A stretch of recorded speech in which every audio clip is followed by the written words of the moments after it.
बंदी छोड़ सतगुरु रामपाल जी परमेश्वर जी की जय हो। परम पिता परमात्मा, सारी सृष्टि के रचनहार, कुल मालिक, असंख्य ब्रह्मांडों के स्वामी, जगत गुरु, तीनों लोकों में प्रवेश करके सबका भरण पोषण करने वाले राजाधिराज, आत्माधार, नाथों के नाथ, देव के देव महादेव, सर्वेश्वर महेश्वर मृत्युंजय, अजरो अमर, आदि अनादि सनातनी प्रभु, जगत पिता जगदीश्वर, श्री श्री 1008 की उपाधि के वास्तविक अधिकारी, अकाल मूरत, शब्द स्वरूपी राम, वासुदेव, सर्वगतम ब्रह्म, परम पूज्य, प्रथम पूज्य, परम संत, परम पुरुष, परम धनी, परम दयालु, सत्य कबीर, हक्का कबीर, अल्लाहु अकबर, अल्लाह ताला, जगत के तारणहार, जगत के मुक्तिदाता, जगत के जगन्नाथ, हारे का सहारा, हिंदुओं का राम प्रभु भगवान, मुसलमानों का अल्लाह, ईसाइयों का मसीह, सिखों का वाहेगुरु, दया के सागर दयानिधि, करुणा के सागर करुणानिधि, असली मर्यादा पुरुषोत्तम, असली लीलाधर, संत श्रोमणी सतगुरु रामपाल जी भगवान के चरण कमल में आप और हम सभी वीडियो देख रहे भाई बहनों का अनंत कोटि दंडवत प्रणाम।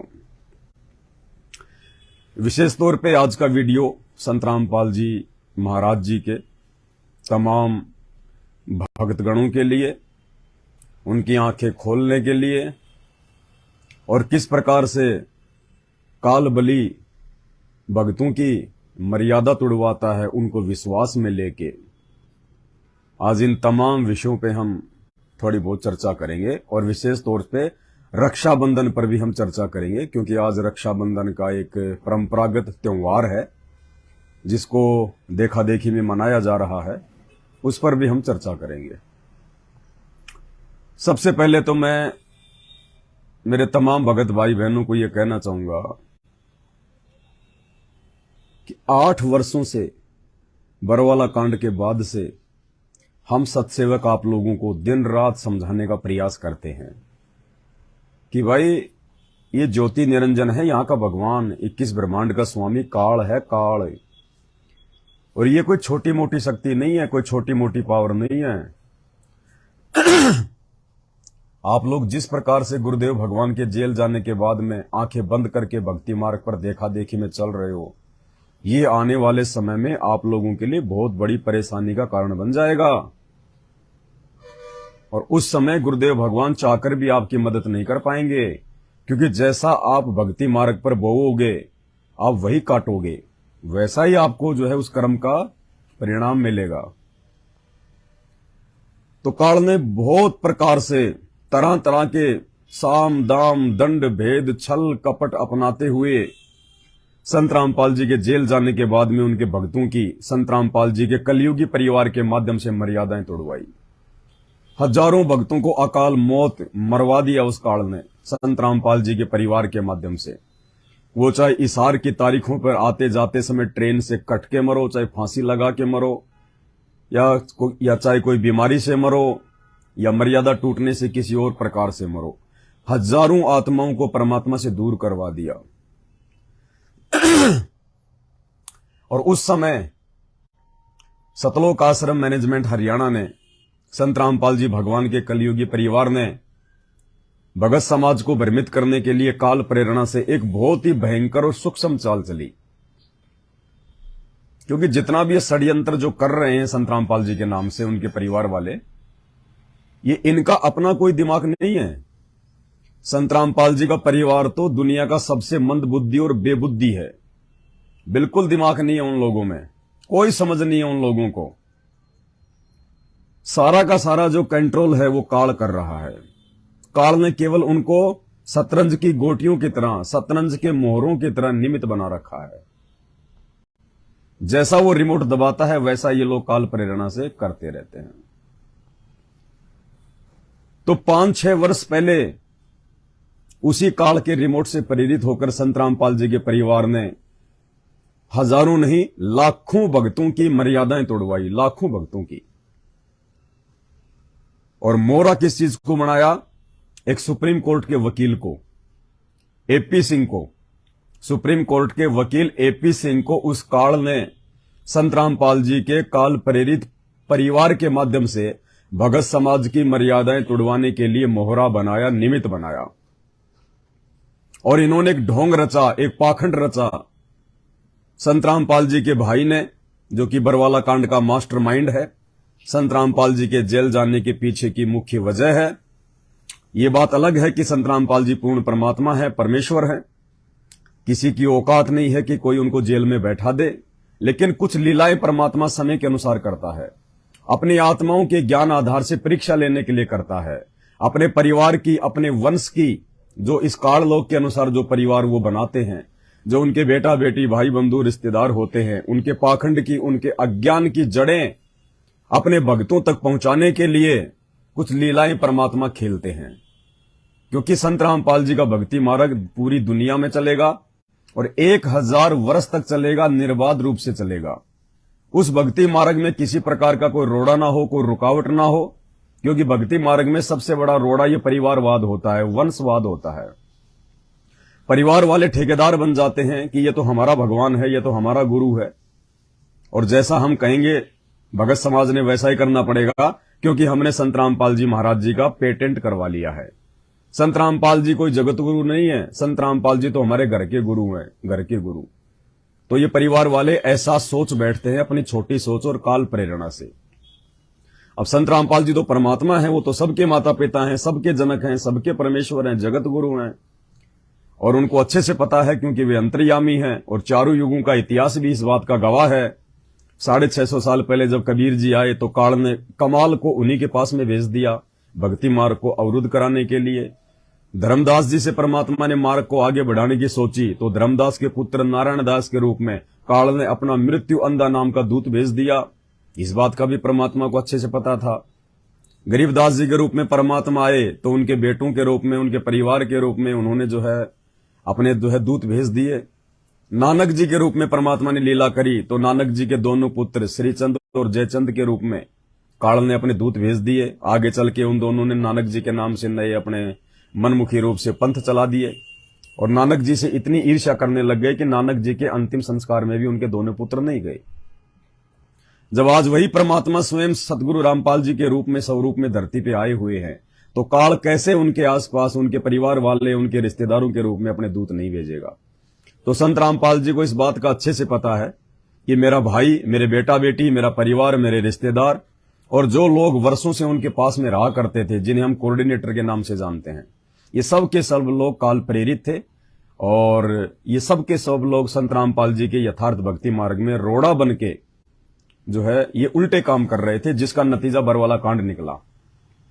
वरना जो संत रामपाल जी अपने आध्यात्मिक इतिहास में अपने भक्तों को चींटी तक को सताने का आदेश नहीं देते, वही संत रामपाल जी, वही परमपिता परमेश्वर, सभी आत्माओं का जनक, कैसे पुलिस वालों के साथ अपने भक्तों को लड़ने और मरने मारने के लिए काले कपड़े पहना के हाथों में हथियार देके खड़ा कर देगा। ये सोचने की बात है, विचारणीय विषय है। तो सारा का सारा खेल यहाँ पे ये काल खेलता है और काल स्वयं प्रकट नहीं होता है। ये उन्हीं आत्माओं के सिर पर बैठकर अपना काम करता है, उन्हीं आत्माओं के अंदर प्रवेश करके अपना काम करता है। जो आत्मा भगत बनने के बावजूद भी मर्यादाओं में नहीं रहती है, जो गुरु को परमात्मा के समान नहीं मानती है। तो संत रामपाल जी के परिवार के माध्यम से उस काल ने बरवाला कांड करवाया। सारा का सारा ये षड्यंत्र उन्होंने रचा और लगातार पिछले 8-9 वर्षों से उनका परिवार भगत समाज की मर्यादाओं को खंडित करवाने के लिए षड्यंत्र पर षड्यंत्र, षड्यंत्र पर षड्यंत्र रचता जा रहा है। आज भी ये लोग अपनी हरकतों से बाज नहीं आ रहे। तो आज से 5-6 वर्ष पहले ऐसा एक भयंकर षड्यंत्र उस काल बली ने संत रामपाल जी के भाई महेंद्र को निमित्त बनाकर रचा और वो षड्यंत्र का नाम था एपी सिंह। जी हां, सुप्रीम कोर्ट का वकील एपी सिंह, जिसको हम सत्सेवकों ने कई बार टीवी चैनलों पर बरवाला कांड को लेके, संत रामपाल जी के मुकदमों को लेके डिबेट के लिए आमंत्रित किया। सरेआम पैम्पलेट बनाए, पोस्टर बनाए, ऑडियो बनाई, वीडियो बनाई, लेकिन सुप्रीम कोर्ट के वकील एपी सिंह के कान पर जूं तक नहीं रहेंगी, क्योंकि एपी सिंह को अच्छे से पता था कि बरवाला कांड के ऊपर तो सत्सेवकों से जीत नहीं पाएगा। डिबेट में मुंह की खानी पड़ेगी और थोड़ी बहुत जो ये मान बढ़ाई, जो ये झूठी पब्लिसिटी जो घूम फिर के इकट्ठा वो कर रहा है, उसको नीची गर्दन करनी पड़ेगी टीवी चैनल पर कि हां, सुप्रीम कोर्ट के वकील एपी सिंह ने संत रामपाल जी के नाम पर केवल अपना धंधा किया है और सुप्रीम कोर्ट के वकील एपी सिंह ने संत रामपाल जी के भाई की गुलामी की है। उन्होंने संत रामपाल जी के मुकदमे नहीं लड़े, बल्कि संत रामपाल जी के मुकदमों की आड़ में संगत के दान धर्म पर उन्होंने संत रामपाल जी के भाई की चापलूसी की, उनकी गुलामी की। और जैसा संत रामपाल जी के भाई ने उनको मोटी फीस देते हुए कहा कोर्ट में खड़ा होकर बोलने के लिए, वैसा ही उन्होंने किया। और सबसे बड़ा षड्यंत्र उस वकील के माध्यम से संत रामपाल जी के भाई ने क्या रचा।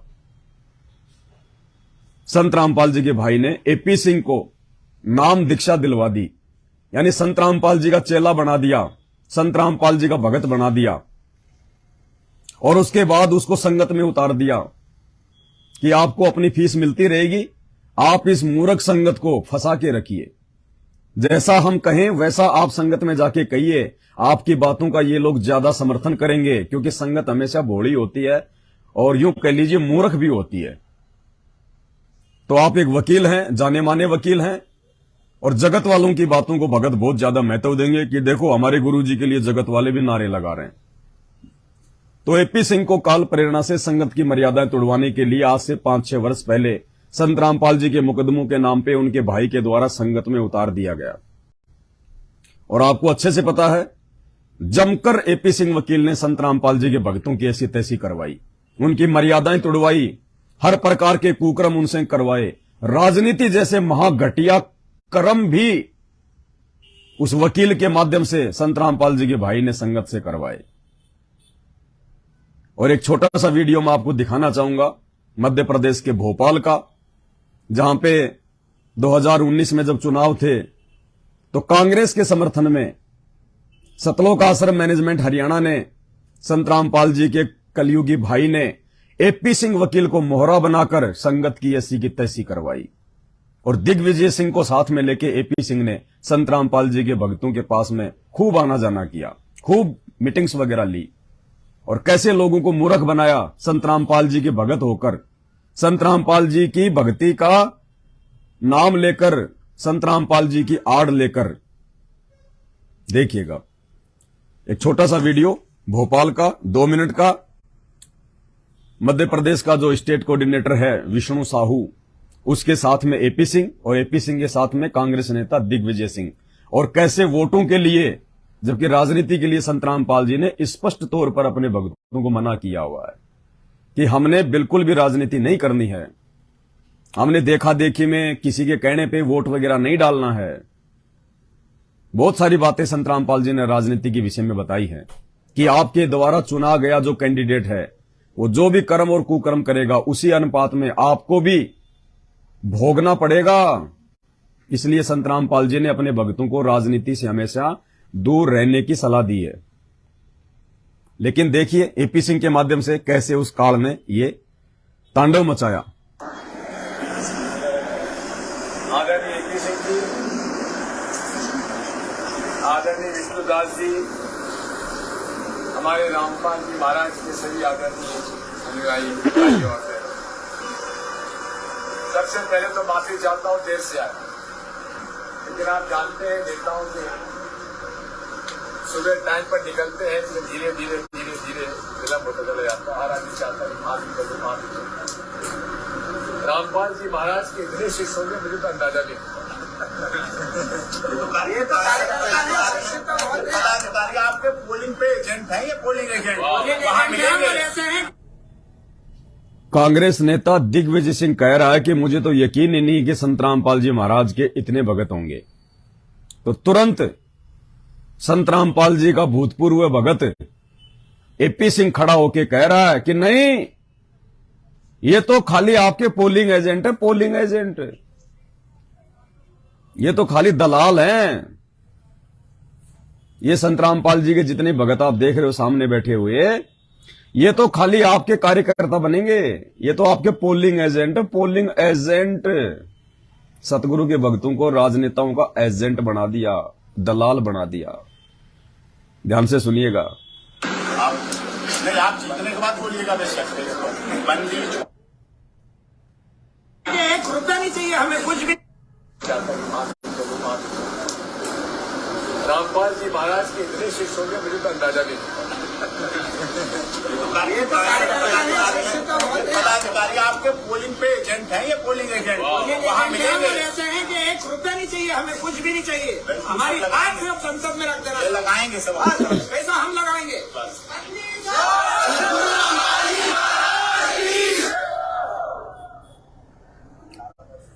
इस प्रकार से कालबली ने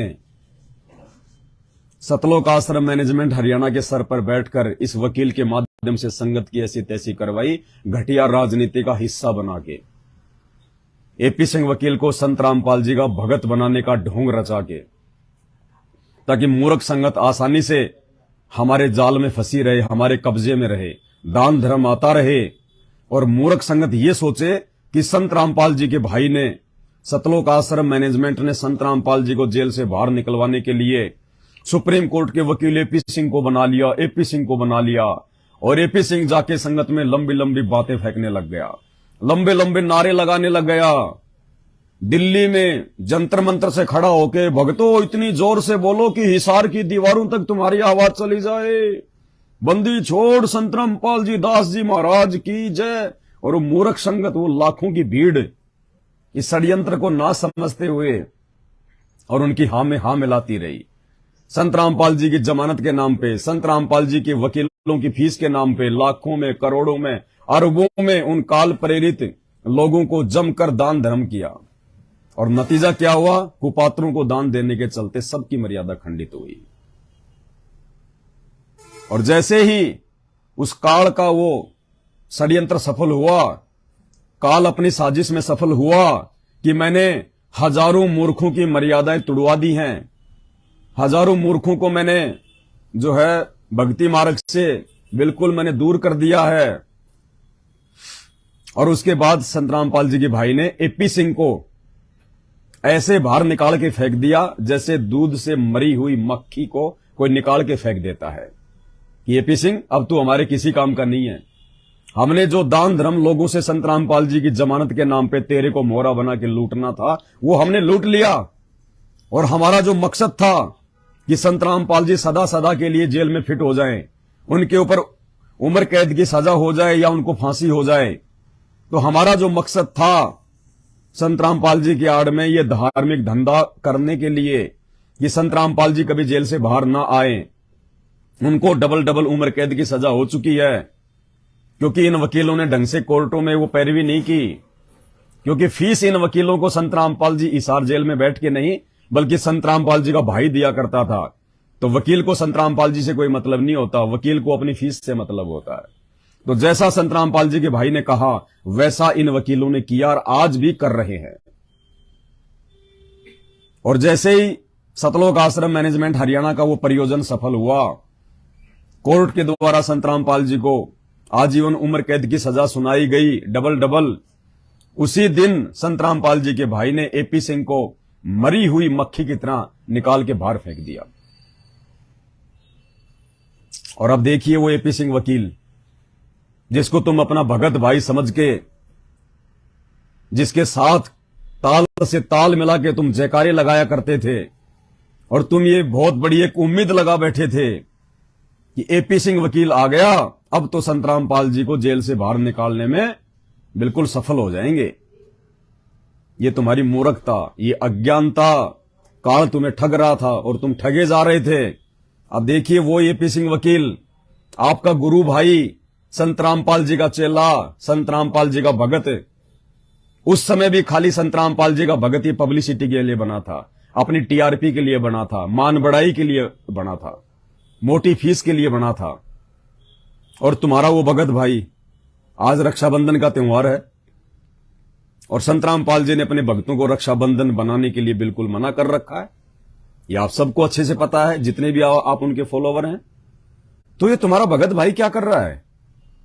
अरे एपी सिंह वकील, तुम्हारा भगत भाई ये क्या कर रहा है?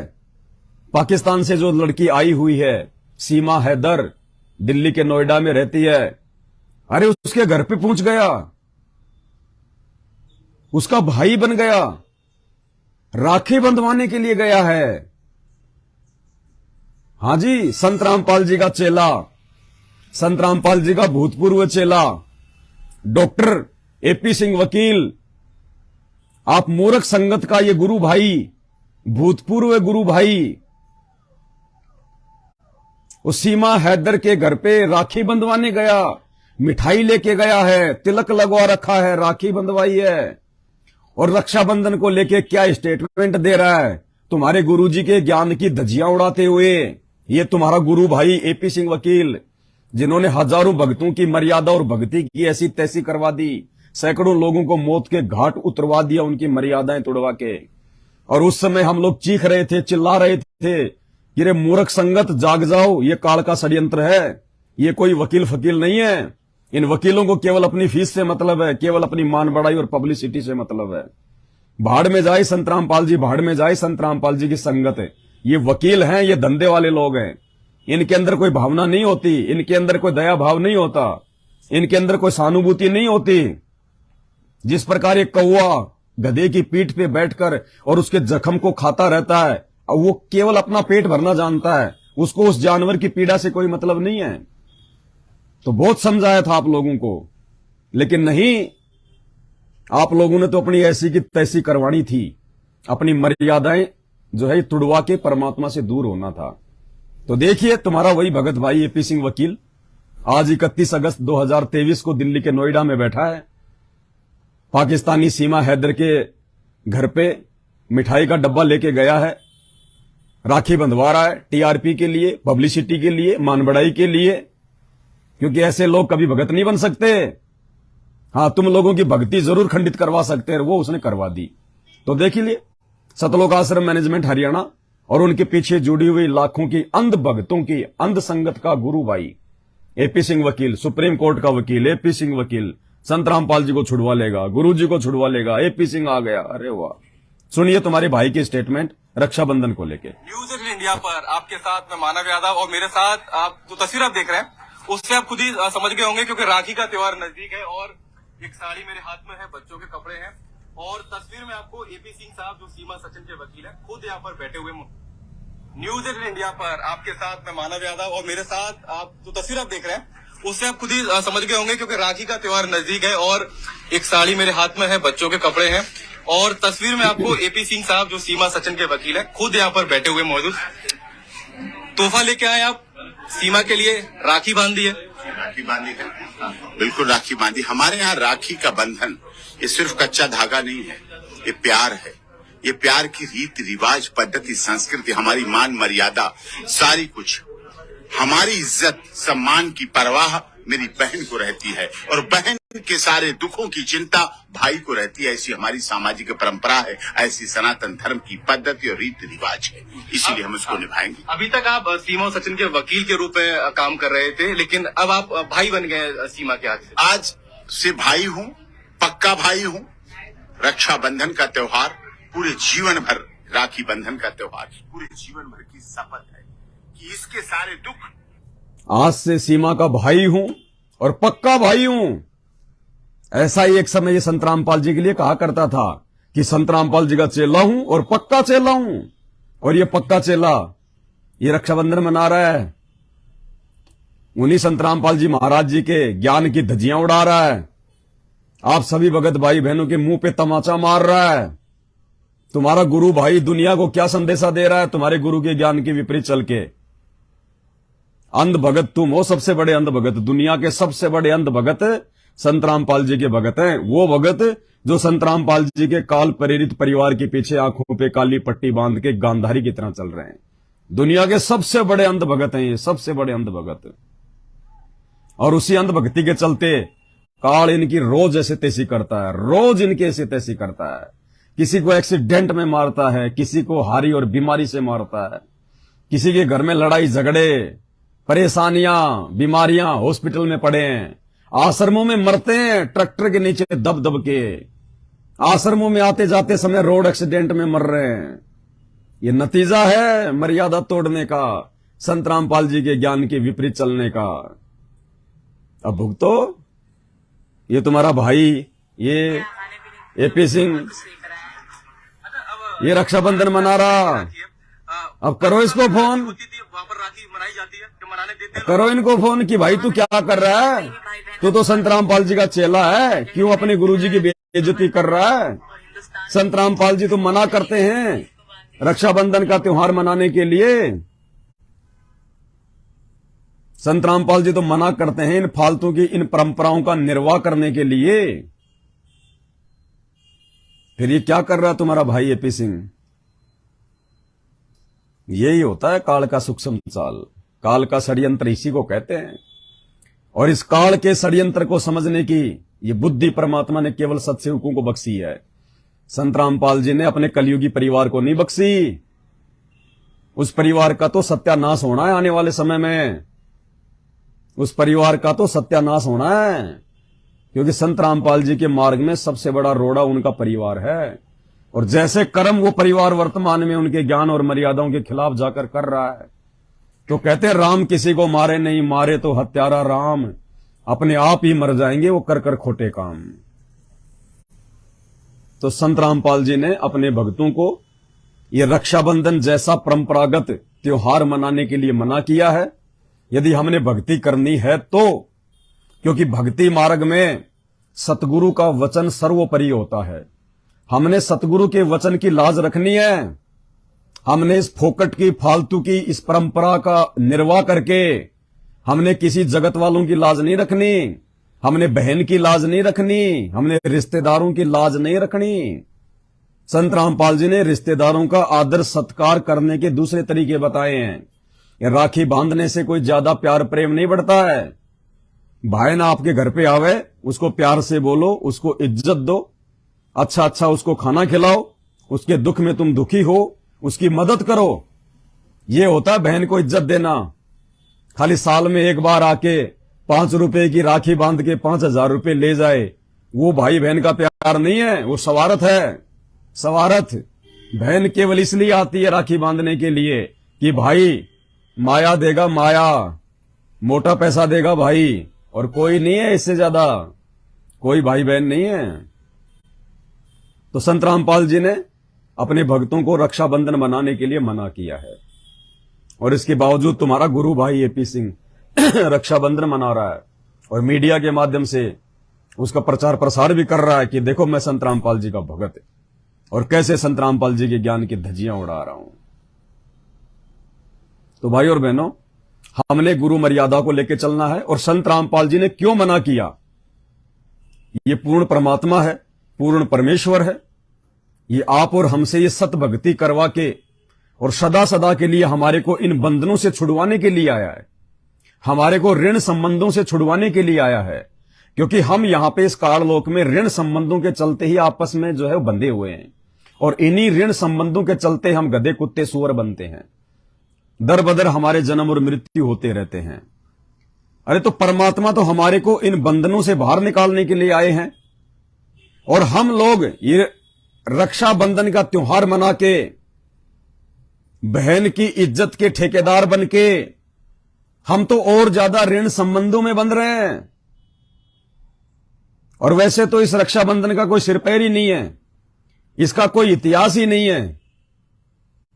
ये क्यों मनाया जाता है किसी को नहीं पता। सैकड़ों प्रकार की कहानियां और किस्से हैं, कोई सिर पैर नहीं है, सिर्फ देखा देखी चल रही है। उस समय क्यों मनाया जाता था, इसका क्या रीजन था, वर्तमान में उसकी कोई आवश्यकता ही नहीं है। फिर भी फालतू में बोझ उठा रहे हैं, परंपराओं का निर्वाह कर रहे हैं बिना ज्ञान के, देखा देखी में एक मनोरंजन का साधन बना लिया। त्योहारों को तो हम सनातनियों ने मनोरंजन का साधन बना लिया। जब भी होली आती है या दिवाली आती है तो होली और दिवाली क्यों मनाई जाती है, उसके पीछे मनाने का रीजन क्या था, क्या वर्तमान में वो होली और दिवाली मनानी चाहिए, क्या वर्तमान में उसके मनाने का कोई मकसद है, कोई औचित्य है, किसी को नहीं पता। दिवाली मनाई जाती है, अरे दिवाली इसलिए मनाई जाती थी कि जब श्री रामचंद्र अपनी पत्नी सीता को रावण की जेल से छुड़वा के अयोध्या लेके आ रहे थे, तो उस समय अमावस्या की रात थी, काली रात थी, चांद नहीं निकल रहा था, रोशनी नहीं थी, लाइट उस समय नहीं हुआ करती थी, बिजली नहीं थी। अयोध्या वासियों ने यह सोच के कि आज हमारे भगवान हमारी माता को लंका से लेके अयोध्या में आ रहे हैं, इसलिए उन्होंने भगवान राम के स्वागत में, माता सीता के स्वागत में उन्होंने देसी घी के दीपक जलाए थे पूरी अयोध्या में। ताकि भगवान को यह ना लगे कि हम लोग कोई शोक में डूबे हुए हैं, कि हम लोगों ने उनका स्वागत नहीं किया, हमने भगवान का आदर सत्कार नहीं किया, या माता सीता को भगवान अयोध्या में लेके आ रहे हैं तो हमें कोई खुशी नहीं है। इन सारी बातों के लिए उन्होंने देसी घी के दीपक जलाए थे पूरी अयोध्या में, और आगे चल के ये परंपरा बन गई। अब आज ना तो धरती पे श्री राम है, ना माता सीता है, ना रावण है, और उसी भगवान श्री राम ने कुछ ही वर्षों के बाद में उस माता सीता को जंगल में निकाल दिया था। गर्भवती अपनी पत्नी सीता को जंगल में निकाल दिया। वो कैसे खा रही है, कैसे पी रही है, कैसे जी रही है, उनको कोई मतलब नहीं, कोई लेना देना नहीं। और तुम आज तक उस परंपरा का निर्वाह कर रहे हो। अरे 2 साल के बाद तो अयोध्या वासियों ने ही दिवाली को मनाना जो है बंद कर दिया था, माता सीता के दुखों को देखते हुए, और तुम आज भी उसी परंपरा के पीछे लग रहे हो। आज कौन सा भगवान लंका से सीता लेके आया जो हम लोग ये दिवालियां मना रहे हैं? लेकिन सिर्फ देखा देखी, आध्यात्मिक ज्ञान की कमी के चलते, जागरूकता की कमी के चलते, और आज ये जो त्योहार हैं, जितने भी ये फेस्टिवल हैं, होली, दिवाली, मकर संक्रांति, ये क्या है? ये सब के सब मनोरंजन के अड्डे बन गए। डीजे लाएंगे, दारू के ठेके से शराब लेके आएंगे, बियर लेके आएंगे, पिएंगे, यार दोस्तों को पिलाएंगे। अरे पहले जब ये त्योहार मनाए जाते थे, आपस में लोग प्यार प्रेम से मिलते थे, एक दूसरे के दुख में दुखी, सुख में सुखी हुआ करते थे, लोगों में प्यार था, मेल मिलाप था। और आज त्योहार की रात्रि को डीजे बजते हैं, दारू की बोतलों के ढक्कन खुलते हैं, रंजिशें निकाली जाती हैं, लड़ाई झगड़े होते हैं, और ऊपर से ये पटाखे, बारूद, फुलझड़ियां। अरे उस समय कहां थे पटाखे भाई? जब रामचंद्र जी, जब सीता मां को अयोध्या लेके आए थे, उस समय लोगों ने कौन से जो है वो सूतली बम फोड़े थे? कौन से रॉकेट चलाए थे लोगों ने? लेकिन आज इन त्योहारों के नाम पे जो है वायु प्रदूषण, दुनिया भर का ये पोल्यूशन, तरह तरह की बीमारियों को जो है अंजाम दे रहे हैं। इतना सारा ये कचरा कर देते हैं, देश का इतना पैसा बर्बाद कर देते हैं। किसी का हाथ जल गया, किसी का मुंह जल गया, कोई छत से गिर गया, किसी का क्या हो गया, दूसरे दिन फिर आप जी अखबारों में देखते हो। तो सिर्फ देखा देखी में पीछे का जो इतिहास था वो किसी को नहीं पता। फिर कहते हैं हम हिंदू हैं, हम सनातनी हैं, हमारी संस्कृति बहुत पुरानी है, बहुत प्राचीन है। अरे संस्कृति तो पुरानी और प्राचीन है, लेकिन वो संस्कृति क्यों है, क्यों जानी जाती है, क्यों मानी जाती है? जिस समय ये दिवाली मनानी शुरू हुई थी, उस समय कोई दारू की बोतल के ढक्कन नहीं खुलते थे। उस समय ये बारूद के ढेर जो है ये आग के हवाले नहीं किए जाते थे, पोल्यूशन नहीं किया जाता था। और आज उस दिवाली को मनाने का कोई औचित्य नहीं है, कोई मतलब ही नहीं है। जिनके लिए दिवाली मनाई गई थी वो आज इस धरती पे नहीं है, सिर्फ परंपरा का निर्वाह कर रहे हैं, देखा देखी में चल रहे हैं। तो इसी प्रकार भाई और बहनों, ये रक्षाबंधन का त्योहार, और इसलिए सतगुरुदेव भगवान हमारे को मना करते हैं कि बच्चों, मन कर धीर बांध ले रे बोरे, छोड़ देना पछलियों की रीत, सतगुरु तारेंगे। ये हमसे पहले हमारे जो पूर्वज थे, जो बुजुर्ग थे, ये उनके द्वारा परंपरा के तहत एक ही रीत चलती आ रही है, और हमने उस पुरानी परंपरा को, उन रीति रिवाजों को, जिनका वर्तमान समय में कोई महत्व नहीं है, कोई फायदा नहीं है, हमारे जीवन में उनका कोई मतलब कोई बेनिफिट ही नहीं है, अब हमने उन परंपराओं को त्यागना पड़ेगा, हमने उन परंपराओं को छोड़ना पड़ेगा, जब हमें आध्यात्मिक ज्ञान हो जाता है। अभी क्यों मनाया जाता है? लोगों को इतिहास का नहीं पता, बस एक बात जानते हैं कि बहन अपने भाई के कलाई पे रक्षा सूत्र बांधती है, राखी बांधती है, और भाई उसको उसकी रक्षा का वचन देता है कि बहन, जब तक मैं हूं, तेरे ऊपर कोई भी दिक्कत, कोई भी समस्या आएगी, तेरा भाई जी जान लगा देगा। यानी ये मकसद से, ये सोचकर ये रक्षाबंधन का त्योहार मनाया जाता है कि भाई अपनी बहन की रक्षा करेगा। ठीक है जी।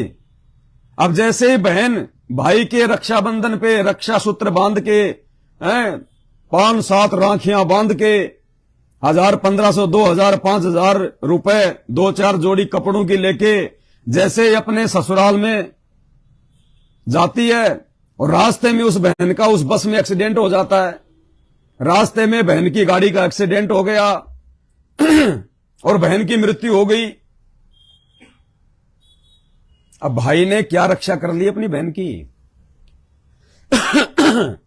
अरे राखी बंधवा के बहन की रक्षा का वादा करने वाला, बहन का रक्षक बनने वाला भाई, क्या उस बहन को बस के एक्सीडेंट में वो बचा सकता है? क्या उस भाई की इतनी औकात है, चाहे वो देश का प्रधानमंत्री क्यों ना हो? क्या उस समय उस बस एक्सीडेंट में वो भाई अपनी बहन को बचा सकता है? तो काहे का रक्षक? क्यों फोकट में फिर ड्रामेबाजी? क्यों फोकट में वादे और इरादे? जब तुम रक्षा करने में समर्थ ही नहीं हो और वो भाई खुद अपनी रक्षा नहीं कर सकता, बहन से सुबह सुबह राखी बंधवा के बहन को 1500 रुपए दे के भाई मोटरसाइकिल उठा के अपने दोस्तों से मिलने जा रहा है या अपने किसी काम से जा रहा है, रास्ते में उसकी मोटरसाइकिल को किसी ट्रक वाले ने ठोक दी और भाई के वहां पे प्राण पखेरु उड़ गए। अब वो भाई खुद अपनी रक्षा नहीं कर पाया, वो बहन की रक्षा क्या खाक करेगा? तो सिर्फ दिखावा, ढोंग, पाखंड, एक परंपरा चल रही है बिना आध्यात्मिक ज्ञान के।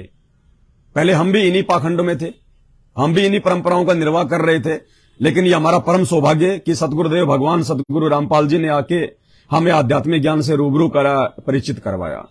और इसके अलावा दुनिया भर की कथाएं इसके साथ में जुड़ी हुई हैं, कोई सिर पैर नहीं। कोई महाभारत को लेकर कहता है कि जब श्री कृष्ण जी ने शिशुपाल का वध किया सुदर्शन चक्कर से, तो सुदर्शन चक्कर से उनकी जो उंगली थी उस पे चोट आ गई और खून बहने लग गया।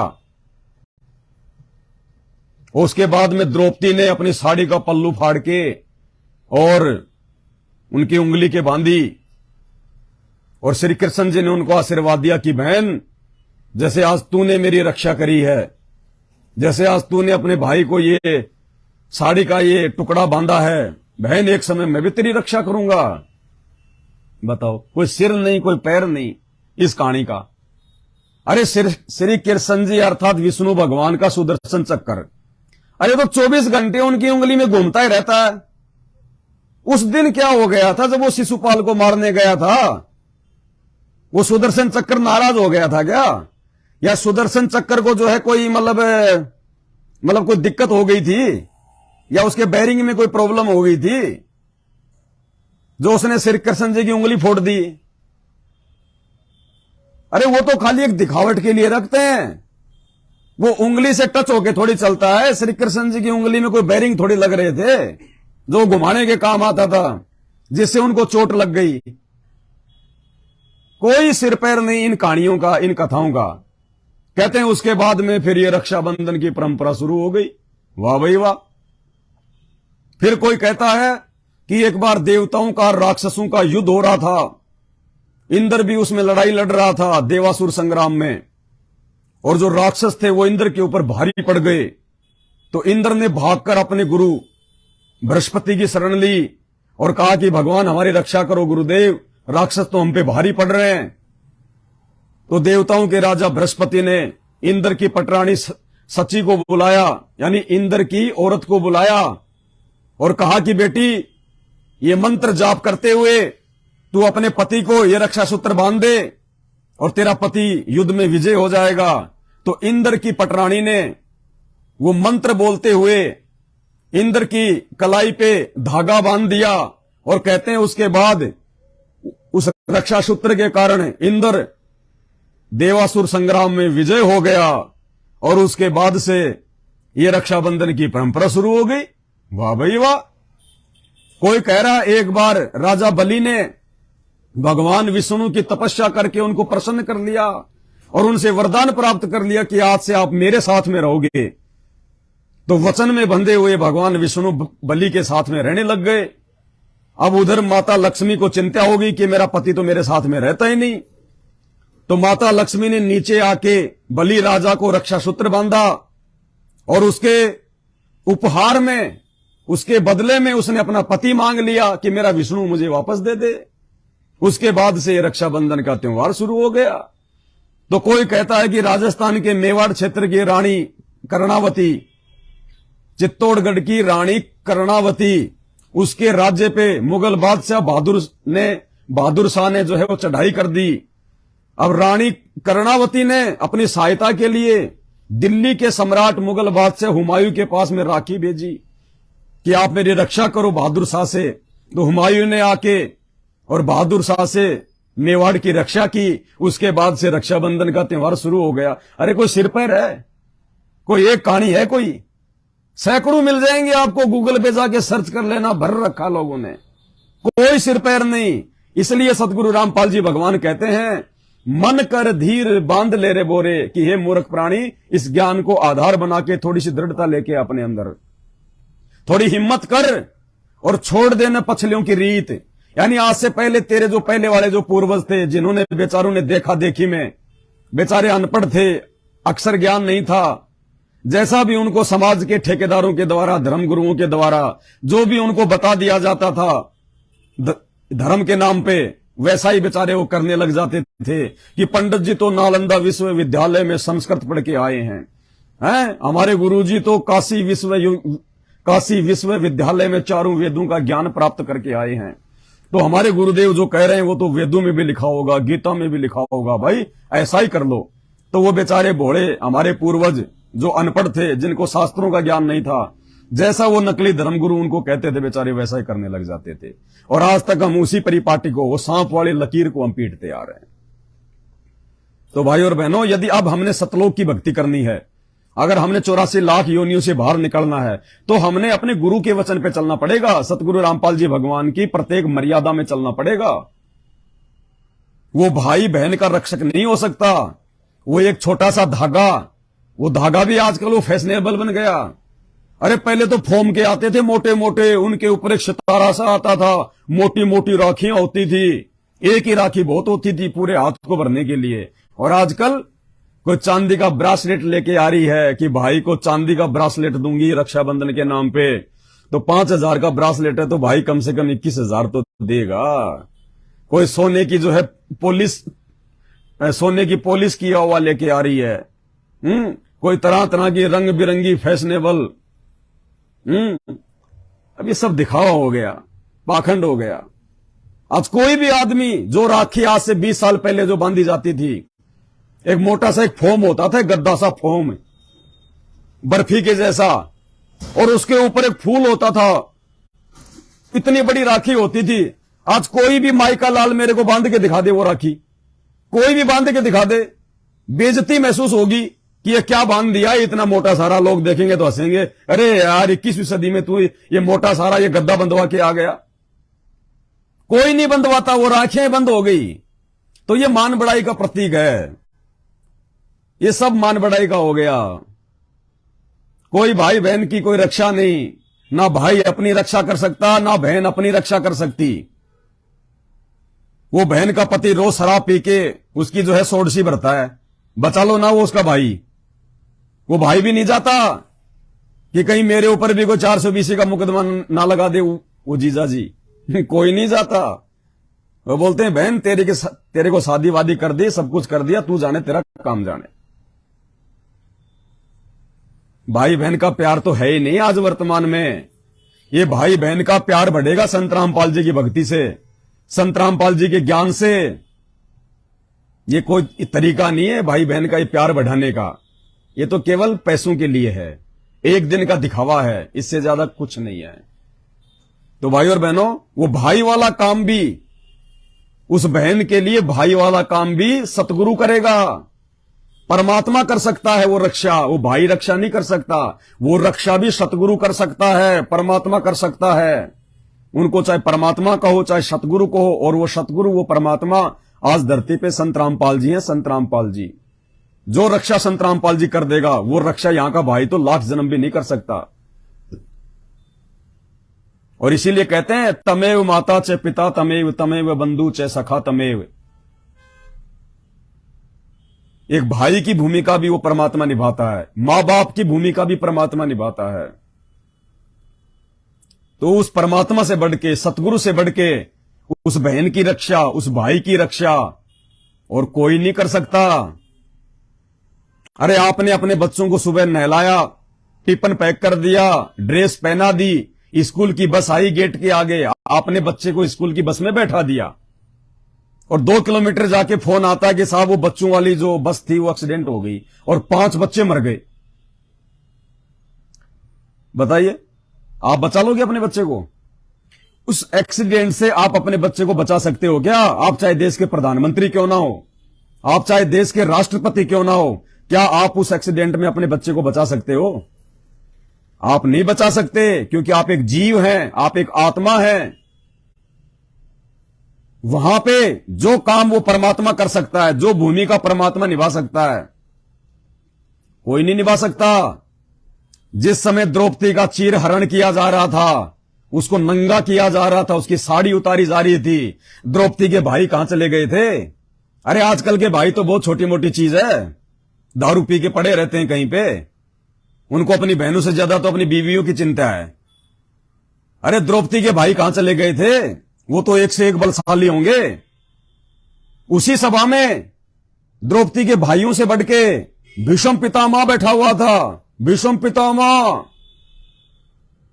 महाबली कर्ण बैठा हुआ था, अंगराज कर्ण। उनका गुरु बैठा हुआ था द्रोणाचार्य, और 5 उसके पति बैठे हुए थे। द्रौपदी के भाई से कहीं अधिक बलशाली युधिष्ठिर, नकुल, सहदेव, भीम, अर्जुन, 5 पांडव बैठे हुए थे। और जिस समय द्रौपदी को नंगा किया जा रहा था, जिस समय उस द्रौपदी को अपनी रक्षा के लिए उनकी आवश्यकता थी, विशेष आवश्यकता थी उस समय द्रौपदी को, सबकी गर्दन नीची हो रखी थी, नीची। अरे जब ऐसे ऐसे महाबली और उस अबला की रक्षा नहीं कर पाए, उस बहन की रक्षा नहीं कर पाए, आज के भाई क्या कर लेंगे? तानसेन गुटखा खा के दिन में 20 बार मुंह से पिचकारियां मारने वाले भाई क्या रक्षा कर लेंगे अपनी बहन की? तो इन चीजों पे विचार करो। हमारा असली रक्षक, पूरी दुनिया का असली रक्षक, कोई भी आपदा हो, कोई भी परेशानी हो, कोई भी हारी और बीमारी हो, कोई भी संकट हो, भूत प्रेत का हो, कुछ भी हो, केवल सतगुरु रक्षा कर सकता है, सतगुरु। और कहते हैं साहिब से सब होता है, बंदे से कुछ नहीं।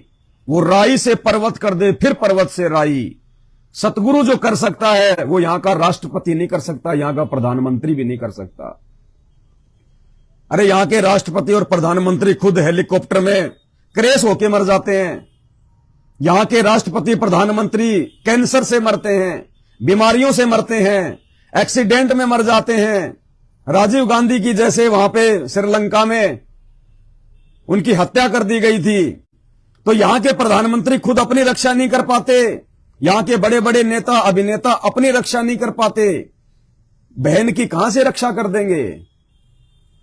तीनों सेनाओं का अध्यक्ष विपिन रावत साल भर पहले दक्षिणी भारत में वहां पे जंगलों में उसका हेलीकॉप्टर जो है वो दुर्घटनाग्रस्त हुआ, और कहते हैं वो पानी पानी करता हुआ मर गया, पानी पानी करता हुआ। कोई पानी भी नसीब नहीं हुआ उसको। कहते हैं ना कि ऐसी मौत मरेगा तेरे को पानी भी नसीब नहीं होगा। वो मौत तीनों सेनाओं का अध्यक्ष, अरे उससे बड़ी सिक्योरिटी तो किसी की हो ही नहीं सकती। तीनों सेनाओं का अध्यक्ष, उससे बड़ा ताकतवर आदमी कौन होगा?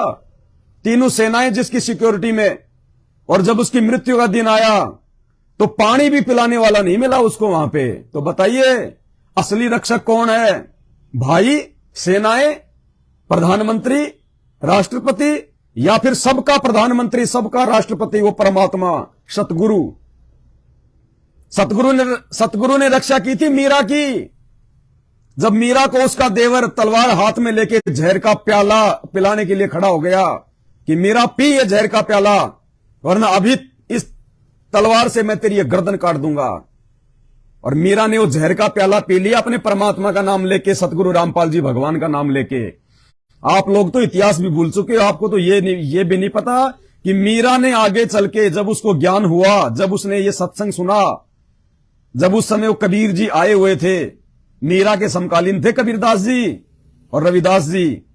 जब मीरा ने उनका सत्संग सुना, जब वो पूजा पाठ के लिए जा रही थी मंदिर में, तो रास्ते में जब उन्होंने रविदास जी का और कबीर जी का वो सत्संग सुना, उसके बाद से मीरा जी ने श्री कृष्ण जी की भक्ति को छोड़ दिया था कि श्री कृष्ण जी पूर्ण परमात्मा नहीं है, ये तो बहुत छोटी शक्ति है उस परमात्मा के सामने।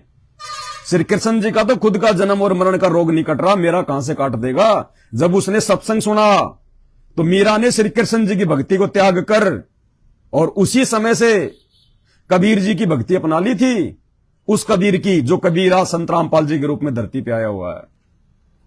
और उसके बाद में मीरा का जहर अमृत बना था। श्री कृष्ण जी की भक्ति से मीरा का जहर अमृत नहीं बना था। अरे विचार करने की बात है, मीरा तो जहर का प्याला पीकर भी नहीं मरी और श्री कृष्ण जी जहरीला तीर लगने से उनकी मौत हुई। जहरीला तीर लगने से श्री कृष्ण जी की मौत हो जाती है, यानी भगवान तो जहर से मर रहा है और भगत जहर पीकर भी नहीं मर रहा। तो विचार करो, मीरा उस समय श्री कृष्ण की भक्ति नहीं करती थी। अगर मीरा श्री कृष्ण की भक्ति कर रही होती उस समय तो मीरा की मौत होनी थी उस समय। तो मीरा ने जो है कबीर परमात्मा की भक्ति को स्वीकार कर लिया था। और वो प्रहलाद भगत त्रेता युग में उसका बाप जो अपने आप को भगवान समझ बैठा था, हिरण्यकशिपु, उसकी भुआ होलिका दुश्मन हो गई थी उसकी। 84 प्रकार की यातनाएं दी गई 10 साल के बच्चे को, उस प्रहलाद को। कभी पहाड़ से नीचे फेंक दिया जाए, कभी तेल गरम करके उसमें बैठा दिया जाए, कभी सर्पों के बीच में डाल दिया जाए, कभी जल्लादों से मरवाया जाए, तरह तरह की यातनाएं। उसकी रक्षा किसने की? उस राक्षस से किसने की? उस कबीर परमात्मा ने की। नरसिंह रूप धारण करके खंबा फाड़ के प्रकट हो गया परमात्मा अपने भगत के लिए।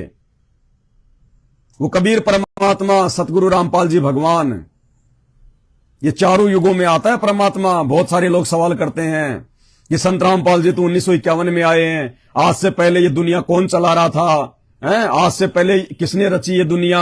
तुम कैसे कहते हो कि संत रामपाल जी परमात्मा हैं? प्रहलाद को भी नरसिंह रूप धारण करके उन्होंने बचाया, मीरा के जहर को भी अमृत उन्होंने बनाया, धन्ना भगत के खेत में तुम्बे में ज्वार भी उन्होंने पैदा कर दी, और भी जितने कहानी किस्से हैं जो जाने माने जो भक्तों की। तो भाई ये कबीर परमात्मा चारों युगों में घूमता रहता है। ये जब चाहे जहां प्रकट हो जाता है, इनको मां के पेट से जो है जन्म लेने की आवश्यकता नहीं पड़ती। ये जब चाहे वहां प्रकट हो जाता है परमात्मा, बालक रूप में प्रकट हो जाए आप और हमारी आंखों को धोखा देते हुए। हमें लगेगा कि ये मां के गर्भ से आया है, पेट भी आपको फूला फूला मिलेगा उस स्त्री का, लेकिन ये परमात्मा है। ये हमारी आंखों को धोखा देते हुए अपनी लीला करता है। अब ये सवाल यदि मैं आप लोगों से करूं, जो आप लोग श्री कृष्ण जी को भगवान मानते हो, तो ये सवाल अगर मैं आपसे करूं, आप लोग कहते ना कि श्री कृष्ण जी तीनों लोगों के स्वामी हैं, तो श्री कृष्ण जी तो 5,500 साल पहले आए थे। उनका जन्म तो 5,500 साल पहले द्वापर के लास्ट में हुआ था। उससे पहले तो पूरा द्वापर बीत गया, पूरा जो है त्रेता युग बीत गया, पूरा का पूरा सतयुग बीत गया। तो उस समय दुनिया कौन चला रहा था? श्री कृष्ण जी का तो जन्म ही 5,500 साल पहले हुआ था। श्री रामचंद्र जी का तो जन्म ही जो है त्रेता युग में हुआ था। तो सतयुग में कौन था? फिर भगवान। सतयुग के प्राणियों का भगवान कौन था? सतयुग को किसने रचा था? तो भाइयों, जिस प्रकार ये विष्णु के अवतार हैं, उसी प्रकार संत रामपाल जी भगवान अवतारों का अवतार है। वो अवतार रूप में नहीं आता, वो तो अवतारों को जन्म देता है ये 3 लोक की सृष्टि चलाने के लिए। उस परमात्मा को अपना कोई नुमाइंदा भेजने की जरूरत नहीं पड़ती, उस परमात्मा को अपना कोई अंश अवतार भेजने की आवश्यकता नहीं पड़ती, क्योंकि वो स्वयं समर्थ है। वो स्वयं आके अपना काम करता है। उस भगवान का काम कोई दूसरा नहीं कर सकता। कोई समर्थ नहीं है उस परमात्मा का जो है वो काम करने में। तो चारों युगों में यह परमात्मा आता है। सतयुग में परमात्मा जो है सत सुकृत ऋषि के नाम से आए थे। त्रेता में यह परमात्मा मुनिंद्र ऋषि के नाम से आए थे, जिन्होंने हनुमान जी को अपना भगत बनाया था। आगे चल के हनुमान जी ने श्री राम की भक्ति छोड़ दी थी। हनुमान जी श्री राम का भगत नहीं था। श्री राम का भगत तो केवल उस समय तक था जब तक श्री राम सीता को लंका से लेके नहीं आ गए थे। और जब एक समय सभा में सीता जी ने हनुमान की बेइज्जती कर दी थी, जब उसको मोतियों की माला भेंट की गई और वो मोतियों को फोड़ रहा था, तो सीता ने सबके सामने उसकी बेइज्जती कर दी थी कि रहा तू बंदर का बंदर, तेरे को इन मोतियों की जो है कीमत का भी नहीं पता। उसके बाद से हनुमान जी का जो है वो दिल हट गया था कि मैंने तो लाखों लोग मार दिए इनके लिए श्रीलंका में जाके, और इन्होंने मेरे को भरी सभा में ये तोहफा दिया। नाराज होके उसी दिन से अयोध्या छोड़ के हनुमान जी निकल गए थे। और उसके बाद उनको जो है मुनिंदर ऋषि के रूप में वो कबीर परमात्मा मिले थे। कबीर परमात्मा ने उनको ज्ञान दिया, उनको सतलोक दिखाया, और उसके बाद से वो हनुमान जी वो कबीर जी के दास बन गए थे। कौन कबीर? संत रामपाल जी, जो चारों युगों में अपनी आत्माओं के लिए चक्कर लगाते रहते हैं। जब चाहे, जहां चाहे, जिस रूप में, जिस नाम से किसी भी साधु संत महात्मा और जिंदा महात्मा के रूप में ये प्रकट हो जाते हैं। द्वापर में ये करुणामय ऋषि के नाम से आए थे। इन्होंने पांडवों का यज्ञ सफल किया था। महाभारत के युद्ध के बाद में युधिष्ठिर को बुरे बुरे जो है उस सपने आने लग गए। औरतें रो रही हैं, चिल्ला रही हैं कि हे दुष्ट राजा, तुझे क्या मिल गया? हमारे पतियों को मरवा के तू तो राज कर रहा है और हम किस हाल में जी रहे हैं। अपने भाई बंटवारे के लिए, जमीन बंटवारे के लिए तुमने जो है करोड़ों लोग मरवा दिए। धिक्कार है तुम्हारे ऊपर। तुम तो हमारे पतियों को मरवा के शांति से सो रहे हो, ऐश कर रहे हो, राज कर रहे हो, और हमारे तो परिवार बर्बाद हो गए। और कभी वो मरने वाले वो भूत की आकृति में आके उसके स्वप्न में आ रहे थे। रातों को खड़ा होता था, पसीने में पसीना हो जाता था। तो उनको किसी ने उपाय बताया कि तुम अश्वमेध यज्ञ करो, दुनिया के जितने भी लोग हैं, जितने भी प्राणी हैं, सबको बुलाओ, साधु संत महात्माओं को, सबको तुम भंडारा कराओ। उसके बाद तुम्हारे ये पाप कर्म हल्के होंगे। अब देखो ये भंडारे जो है ये क्यों करवाए जाते हैं, और क्यों संत रामपाल जी अपने भक्तों को इन देवी देवताओं के भंडारे में भोजन करने से मना करते हैं। इसलिए मना करते हैं ताकि हमारे ऊपर भार ना चढ़े। क्योंकि पांडवों ने वो भंडारा, वो अश्वमेध यज्ञ इसलिए किया था कि महाभारत के युद्ध में उन्होंने जितने भी वो पाप कमाए थे, अपने भाई बंटवारे के लिए, राजपाट के लिए, जमीन जायदाद के लिए उन्होंने जो युद्ध किया था, 18 करोड़ लोग मरे थे, वो पाप, वो भार उनके सिर पे रखा गया था। क्योंकि जितने भी सैनिक थे वो कौरवों की तरफ से और पांडवों की तरफ से जो है वो लड़े थे। तो युधिष्ठिर के ऊपर राजगद्दी प्राप्त होने के बाद में वो सबका भार रखा गया। पाप कर्म उसके सिर पे रख दिया उस काल ने कि बेटा ये तेरे लिए लड़े, ये तेरे लिए मरे, अब तू ही भोगेगा। तो श्री कृष्ण जी ने उसको सलाह दी कि युधिष्ठिर अश्वमेध यज्ञ कर, भंडारा कर, भंडारा, और जितने ज्यादा लोग तेरे भंडारे में खाना खा के जाएंगे वो तेरे हिस्से का पाप लेके जाएंगे। जितने लोग इस भंडारे में खाना खाएंगे ज्यादा से ज्यादा संख्या में, उतने तेरे पाप कटेंगे। क्योंकि तेरा जो भंडारा खाएगा वो तेरे पाप कर्म खा रहा है। वो भंडारा खा रहा है मतलब पाप कर्म खा रहा है। वो तेरे सिर का बोझ अपने सिर पे रख रहा है। अरे ये पद यात्रा पे लोग जाते हैं, पद यात्रा पे लोग जाते हैं और रास्ते में लोग टेंट लगा लगा के उनकी सेवा करते हैं, उनकी सेवा करते हैं, उनको फल खिलाते हैं, उनको भंडारा खिलाते हैं। क्यों? फ्री में कोई नहीं खिलाता, अपने स्वार्थ के लिए खिलाते हैं। कि जो व्यक्ति जो पद यात्रा में जा रहा है उस व्यक्ति को यदि कोई खाना खिलाएगा तो उस पद यात्री के जो पुण्य हैं, जो पुण्य प्राप्ति के लिए वो जा रहा है, वो पुण्य, वो आदमी, वो खाना खिलाने वाला आदमी बैठे बैठे खा रहा है। अरे वो तो मूर्ख आदमी पैदल पैदल पैदल पैदल पुण्य प्राप्त करने के लिए किसी मंदिर में जा रहा है, और वो आदमी अपने घर के आगे रोड पे टेंट लगा के उनको खाना खिला खिला के फ्री में उनके पुण्य खा रहा है कि दे दे कमाई मेरे को, दे दे तेरी, दे दे मेरे को कमाई। तो समझदार कौन? वो खाना खिलाने वाला या वो पैदल यात्रा करने वाला?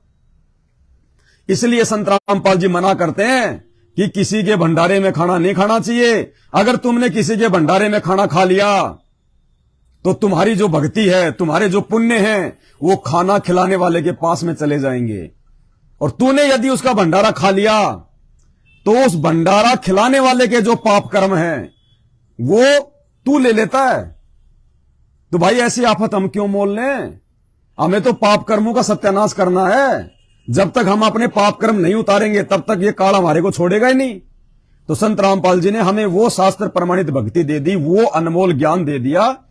इस ज्ञान के तहत, इस ज्ञान को दीवार बनाकर हमने भक्ति मार्ग पे आगे बढ़ना है, तब हम सफल हो पाएंगे। संत रामपाल जी के द्वारा जितने भी नियम बताए गए हैं, प्रत्येक नियम के पीछे एक लॉजिक है, लॉजिक। ऐसे नहीं बताया उन्होंने अपने कोई मनमुखी रूप से। तो इसी प्रकार ये रक्षाबंधन का त्योहार, इसीलिए संत रामपाल जी ने इसको मनाने के लिए मना किया है कि हमने उन परंपराओं का निर्वाह नहीं करना। उन परंपराओं का वर्तमान समय में कोई महत्व नहीं है, कोई आवश्यकता नहीं है। और दूसरी सबसे बड़ी बात, भक्ति मार्ग में यदि आपको मोक्ष प्राप्त करना है, आपके गुरुजी ने यदि आपको कोई बात कह दी कि बेटा इस रास्ते नहीं जाना, तो बिल्कुल नहीं जाना, चाहे उस रास्ते में जाने से आपको 1 करोड़ रुपए का बेनिफिट क्यों ना हो। अगर आपके गुरु ने मना कर दिया कि बेटा उस रास्ते नहीं जाना, तो नहीं जाना, सोचना भी नहीं है। जब तक हम इतना दृढ़ होकर भक्ति मार्ग पे नहीं चलेंगे, 84 लाख योनि से बाहर नहीं निकल सकते। तो भाई और बहनों, इन सब बातों का हमने ध्यान रखना है। और जिस प्रकार से एपी सिंह वकील ने, देखिए कैसे ड्रामा कर रहा है टीआरपी के लिए, पब्लिसिटी के लिए। एक समय ये संत रामपाल जी का भगत बन के ऐसे ड्रामे किया करता था, संगत की ऐसी तैसी करवाने के लिए, लोगों की मर्यादाएं तोड़वाने के लिए। और आप लोगों ने ऐसे ड्रामेबाज लोगों के चक्कर में आके अपनी भक्ति का सत्यानाश करवा लिया। यही होती है काल की सूक्ष्म चाल। ऐसे काल बाज की तरह भक्तों को पकड़ के लेके जाता है सतगुरु की गोद से। और सतगुरु भी उस समय कुछ नहीं कबूलता। सतगुरु ने तो 28 साल से इतना ज्ञान देके हमारी जो है ये विवेक की, बुद्धि की परीक्षा लेने के लिए ये समय चुना है। हिसार जेल की दीवारों में इतनी ताकत नहीं है कि पूर्ण ब्रह्म परमात्मा सतगुरु रामपाल जी भगवान, जिनके आधे बाल के बराबर ये पूरी दुनिया नहीं है, जाके अर्ध रूम पर सकल पसारा, ऐसा पूर्ण ब्रह्म हमारा। जिस संत रामपाल जी भगवान के आधे बाल के बराबर ये दुनिया नहीं है। ये उस समय पता चलेगा जब आप उनके सत्संग सुनेंगे, जब अपने शास्त्रों को देखेंगे कि परमात्मा क्या वस्तु है, परमात्मा क्या शक्ति है। ये हिसार की एक कच्ची ईंटों की दीवारें उस परमात्मा को रोकने में समर्थ नहीं है।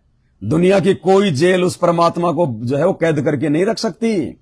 ये अपनी मर्जी का मालिक है, अपनी मर्जी से बैठा है। और हम मूर्खों की इतना ज्ञान देने के बाद हिसार जेल में बैठ के वो रैनी करनी देख रहा है, वो परीक्षा ले रहा है, झाड़ा ले रहा है कि क्या समझा इन मूर्खों ने मुझे और मेरे ज्ञान को। और जो मेरा होगा वो मेरे अनुसार चलेगा, मेरे ज्ञान अनुसार चलेगा, मेरे वचन के अनुसार चलेगा, मेरे सत्संगों के अनुसार चलेगा। और जो मेरा नहीं होगा, मेरा भगत होने के बावजूद, वो भेड़ चाल में चलेगा, वो देखा देखी में चलेगा, मेरे कलयुगी जो है वो परिवार के पीछे चलेगा। और आज उस कलयुगी परिवार के पीछे चलने वाले अकाल मौत को प्राप्त हो रहे हैं। अकाल मौत को सारनामी लोग शराब पी रहे हैं, सारनामी लोग, सारनाम प्राप्त लोग शराब पी रहे हैं। कोई मर्यादा नहीं है, कोई नियम नहीं है, खाली नाम के भगत बने हुए हैं। गले में लॉकेट, हाथ में संत रामपाल जी का धागा, बस इससे ज्यादा उनकी पहचान नहीं है। और इधर परमात्मा ने सात संगतियों में अपने सत्सेवक बच्चों को, सात संगतियों के माध्यम से पूरी रात परमात्मा की चर्चा होती है। पूरी रात भर मालिक की महिमा होती है, उनका गुणगान होता है, शंकाओं का समाधान होता है। भक्ति मार्ग पे हमारे को कैसे जो है वो बच के चलना है। छोटी से छोटी बातों को लेके आपस में हम भगत भाई बहन पूरी रात बैठ के ज्ञान आधार से विचार विमर्श करते हैं, डिस्कस करते हैं कैसे हम बचें, हमारी मर्यादाएं ना टूटें, हमारे गुरुदेव भगवान हमारी किसी भी गलती के कारण हमारे से दुखी ना हो, नाराज ना हो। जिन बातों से गुरु दुख पावे, तिन बातों को दूर भगावे। परमात्मा साध संगतियों में अपने भगत तैयार कर रहा है, अपने भगत। और एक समय ऐसा आएगा, मैनेजमेंट वालों, मैनेजमेंट के पीछे अंधे होके चलने वालों, रोगे सिर पे हाथ धर के कि परमात्मा हमारी कैसे समझ में नहीं आई। उस समय हम तो इन फर्जी आश्रमों में सीमेंट के कट्टे उठाते उठाते मर गए। इन आश्रमों की दीवारें खींचते खींचते हमने हमारा अनमोल समय बर्बाद कर दिया। अरे ये वर्तमान समय ये फर्जी आश्रम बनाने का नहीं है, आश्रमों में जाके जो है गधों की तरह मजदूरी करने का नहीं है। परमात्मा यहां पे आश्रमों की दीवारें बनवाने नहीं आता। अगर उस भगवान ने आश्रम ही बनाने होते तो 28 वर्षों में अपने रहते सहते लाखों आश्रम बना देता। वो आसाराम की तरह, राम रहीम की तरह देश विदेश में बना देता। लेकिन उस परमात्मा ने पाखंड नहीं फैलाना, इन आश्रमों में आगे चल के फिर ये पाखंड चलता है, मनमाना आचरण चलता है। भक्ति करने के लिए तो हमारे को हमारा जो है वो घर ही काफी है। जिस घर में हम अपना दरबार लगा लेते हैं, जिस घर में हम परमात्मा की ज्योत जलाते हैं, दंडोत करते हैं, आरती करते हैं, सत्संग सुनते हैं, अरे वो आश्रम ही तो है, और क्या है। इसके अलावा हमारे लिए वो आश्रम है जिस आश्रम में हमारे गुरुदेव खुद साक्षात सत्संग करते हैं, वो आश्रम है। ये तो अपने धार्मिक जो है धंधे के लिए, उनके बेटा बेटियों के द्वारा, उनके भाई के द्वारा, अपने रोजगार के लिए, अपना पेट भरने के लिए काल प्रेरणा से ये आश्रम बनाए जा रहे हैं। आप भाई बहनों के ज्योति पाठ और दान के पैसों का दुरुपयोग हो रहा है। आप इन कुपात्रों को दान कर रहे हो। वो धनाना आश्रम में इन्होंने स्टेडियम बना दिया। ये परमात्मा के ज्ञान में है क्या? ये परमात्मा की मर्यादा में है क्या? सतनाम के नियम पढ़ो। नियम नंबर 2, संत रामपाल जी तो मोबाइल तक में वीडियो गेम खेलने के लिए अपने भक्तों को मना करते हैं। ताश तक खेलने के लिए जो संत अपने भक्तों को मना करता है, और उस संत के वो कलयुगी परिवार वाले धनाना गांव वालों को अपना आश्रम सही रूप से चलाने के लिए, उनको खुश करने के लिए, ताकि धनाना गांव वाले किसी प्रकार का रोड़ा ना पैदा करें। धनाना आश्रम के जो है बनते बनते गांव में उन्होंने स्टेडियम बना दिया, बैडमिंटन स्टेडियम बना दिया। अरे संत रामपाल जी यहां पे भक्ति का खेल खिलाने आता है, ये चिड़ी बल्ले का खेल खिलाने नहीं आता। इससे तो हमारी समाज से बर्बाद होती है। जो संत अपने भक्तों को मना करता है वो दुनिया को स्टेडियम बना के देगा। बुद्धि भ्रष्ट हो रही है सतलोक आश्रम मैनेजमेंट हरियाणा की और उनके पीछे लगी हुई अंध संगत की, और इसी का परिणाम है आए दिन तुम टपक रहे हो। परमात्मा कोई बचाव नहीं कर रहा तुम्हारा। जिसकी जितनी बैटरी चल रही है तब तक चल रही है, और उसको लग रहा है कि मैं सेवा कर रहा हूं, मैं भक्ति कर रहा हूं। नहीं, गुरु जी का कोई आशीर्वाद नहीं है तुम्हारे ऊपर। आए दिन तुम्हारी आंखों के सामने भगत मर रहे हैं, उन पे आशीर्वाद क्यों नहीं है गुरु जी का? वो भी तो उन्हीं आश्रमों में जाते हैं, ज्योति पाठ का पैसा देते हैं, दान धर्म करते हैं, सीमेंट के कट्टे उठा रहे हैं। तुम्हारी केवल बैटरी चल रही है, बैटरी। सतगुरु का असल में आशीर्वाद केवल सात संगतियों पे है, सत्सेवकों के साथ में है। कोई माई का लाल उंगली का नाखून भी नहीं उतार पा रहा परमात्मा के उन बच्चों का जो पूरी तरह से अपने गुरुदेव भगवान के प्रति समर्पित हैं। तो भाई और बहनों, आंखें खोलो, मूर्खता में मत जियो। ये समाज तो अंधा है, ये दुनिया तो पागल है। हम भी पहले इसी दुनिया का हिस्सा थे। जब तक हमें आध्यात्मिक ज्ञान नहीं था, ये होली, दिवाली, ये रक्षाबंधन, ये मकर संक्रांति सब कुछ मनाया करते थे। लेकिन परमात्मा ने इतना अनमोल ज्ञान दे दिया, अब सतगुरु का वचन हमारे लिए मुख्य है। वो होली, दिवाली, रक्षाबंधन हमारे लिए मुख्य नहीं है। सतगुरु ने मना कर दिया तो सौपन में भी याद नहीं करेंगे, सौपन में भी। ये लास्ट समय है, लास्ट समय। इस समय को जो आत्मा चूक गई, इस कलयुग की पिछली पीढ़ी को, और ये मौका केवल तब तक है जब तक संत रामपाल जी धरती पे प्रकट हैं। संत रामपाल जी के सतलोक जाने के बाद में कोई भी जीव आत्मा पार नहीं हो सकती। 1000 साल तक जो इनका मार्ग चलेगा, 1000 वर्षों में जो पार नहीं हो पाएंगे, जो संत रामपाल जी के रहते सहते पार नहीं हो पाए, और जितनी भक्ति उन्होंने की है वो केवल मानव जन्म प्राप्त करके उन 1000 वर्षों में सुख भोगेंगे, और फिर काल नचाएगा उनको अपने हिसाब से, काल नचाएगा। सारी बातें स्पष्ट कर रखी हैं संत रामपाल जी ने कि जो मेरे रहते सहते पार नहीं हुआ वो मेरे जाने के बाद कहां से पार हो जाएगा। जो मेरे रहते सहते मर्यादाओं में नहीं रहेगा, जिसको डर नहीं है, वो मेरे सतलोक जाने के बाद में कहां से मर्यादा निभा लेगा, कहां से उसको डर हो जाएगा। गुरुदेव कह रहे हैं मेरे सतलोक जाने के बाद तो तुम्हारे ऊपर कोई अंकुश ही नहीं रहेगा, तुम्हारे ऊपर कोई दबाव ही नहीं रहेगा। जब तुम आज ही मर्यादाओं में नहीं चलोगे तो इस दास के सतलोक जाने के बाद तुम कहां से पार हो जाओगे। सुनिए संत रामपाल जी के मुख कमल से। भाई और बहनों, मत चूको ये मौका, बाद में रोओगे। सुनिए क्या कह रहे हैं परमात्मा। चलो मान ले अपना सुख भी हो गया, रह भी गए, और कंटिन्यूस 5-6 जन्म आपके मनुष्य के भी हो जाएंगे ईस कमाई थे वर्तमान की भक्ति से, और आगे सरदार, क्योंकि आगे घटेगी जब दास यहाँ मौजूद है। अभी गलती करोगे तो आगे कौन से पार हो जाओगे तुम। अब तो हर तरह से मर्यादा आपको समझाता हूँ, ये बताता हूँ ये गलती मत करो, तुम्हें फाउल पॉइंट बताता हूँ कि ये गलत, ये पॉइंट फाउल है, तेरा नाम खंड हो गया। तो अब भी जर रह जाओगे तो फिर आगे कैसे पार होगे तुम। जब ये दास चला जाएगा सतलोक, फिर तुम पर अंकुश नहीं रहेगा, ज्ञान तो रहेगा।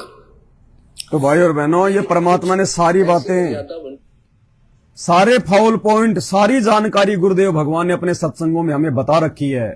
आवश्यकता है तो गुरुदेव के वचनों पे चलने की, उनके सत्संगों को गहराई से समझने की, और उनके सत्संगों को साथ संगति से जुड़े बिना, सत्सेवक बने बिना आप लाख जन्म में भी नहीं समझ सकते, लाख जन्म में भी। क्योंकि कलयुग की बिचली पीढ़ी में, वर्तमान समय में सतगुरु रामपाल जी भगवान ने साध संगतियां इसीलिए रखवाई हैं। साध संगतियों से ही हम मर्यादित भगत बन सकते हैं, हम सच्चे और नेक भगत बन सकते हैं। हमारे को अपने आत्म कल्याण की टेंशन हो सकती है, अन्यथा उन आश्रमों में तो आपको मजदूर बना के, भेड़ बकरियां बना के काम में लिया जा रहा है। अपने स्वार्थ के लिए आप लोगों से दान धर्म लिया जा रहा है, अपना धार्मिक रोजगार तैयार किया जा रहा है, आप लोगों के कंधों पे पैर रख के, और आप मूर्ख बनते जा रहे हो। एक भाई है मोहम्मद इब्राहिम, वो कह रहा है कि संत रामपाल जी कौन है। भाई संत रामपाल जी वर्तमान में देवों के देव महादेव हैं, इनसे बढ़कर ना हजरत मोहम्मद है। आपके हजरत मोहम्मद जी तो लास्ट नबी थे। आप लोगों के अनुसार हजरत मोहम्मद जी तो अल्लाह की तरफ से लास्ट पैगंबर थे, रसूल थे, नबी थे। तुम्हारी गलतफहमी है भाई। पूरी दुनिया का अंतिम रसूल, अंतिम पैगंबर, अंतिम नबी परम पूज्य सतगुरु रामपाल जी भगवान है। ये अल्लाहों का अल्लाह है, भगवानों का भगवान है, मसीहों का मसीह है, गुरुओं का गुरु है। और वर्तमान में चाहे हिंदू हो, चाहे मुसलमान हो, चाहे सिख हो, चाहे ईसाई हो, चाहे जैनी हो, चाहे बौद्ध हो, चाहे किसी भी देश का कोई भी नागरिक हो जिसको मानव शरीर प्राप्त है, वो केवल संत रामपाल जी के चरणों में आकर, उनको अपना सतगुरु बनाकर, उनके अनुसार मर्यादा में रहकर भक्ति साधना करने से ही इस काल लोक से बाहर निकल सकता है, जन्म और मृत्यु के जाल से बाहर निकल सकता है। दूसरा कोई तरीका नहीं है। हजरत मोहम्मद खुद 84 लाख योनियों में है।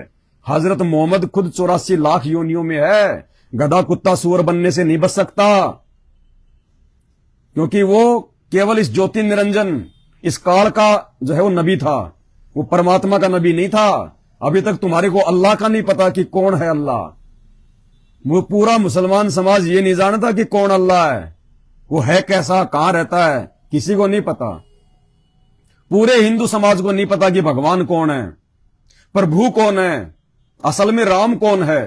राम राम सब जगत बखाने, आदि राम कोई बिरला जाने। जितने भी जो अवतार आए हैं, 24 अवतार जो तुम कहते हो, सबके सब 84 लाख में है, जन्म और मरण में है।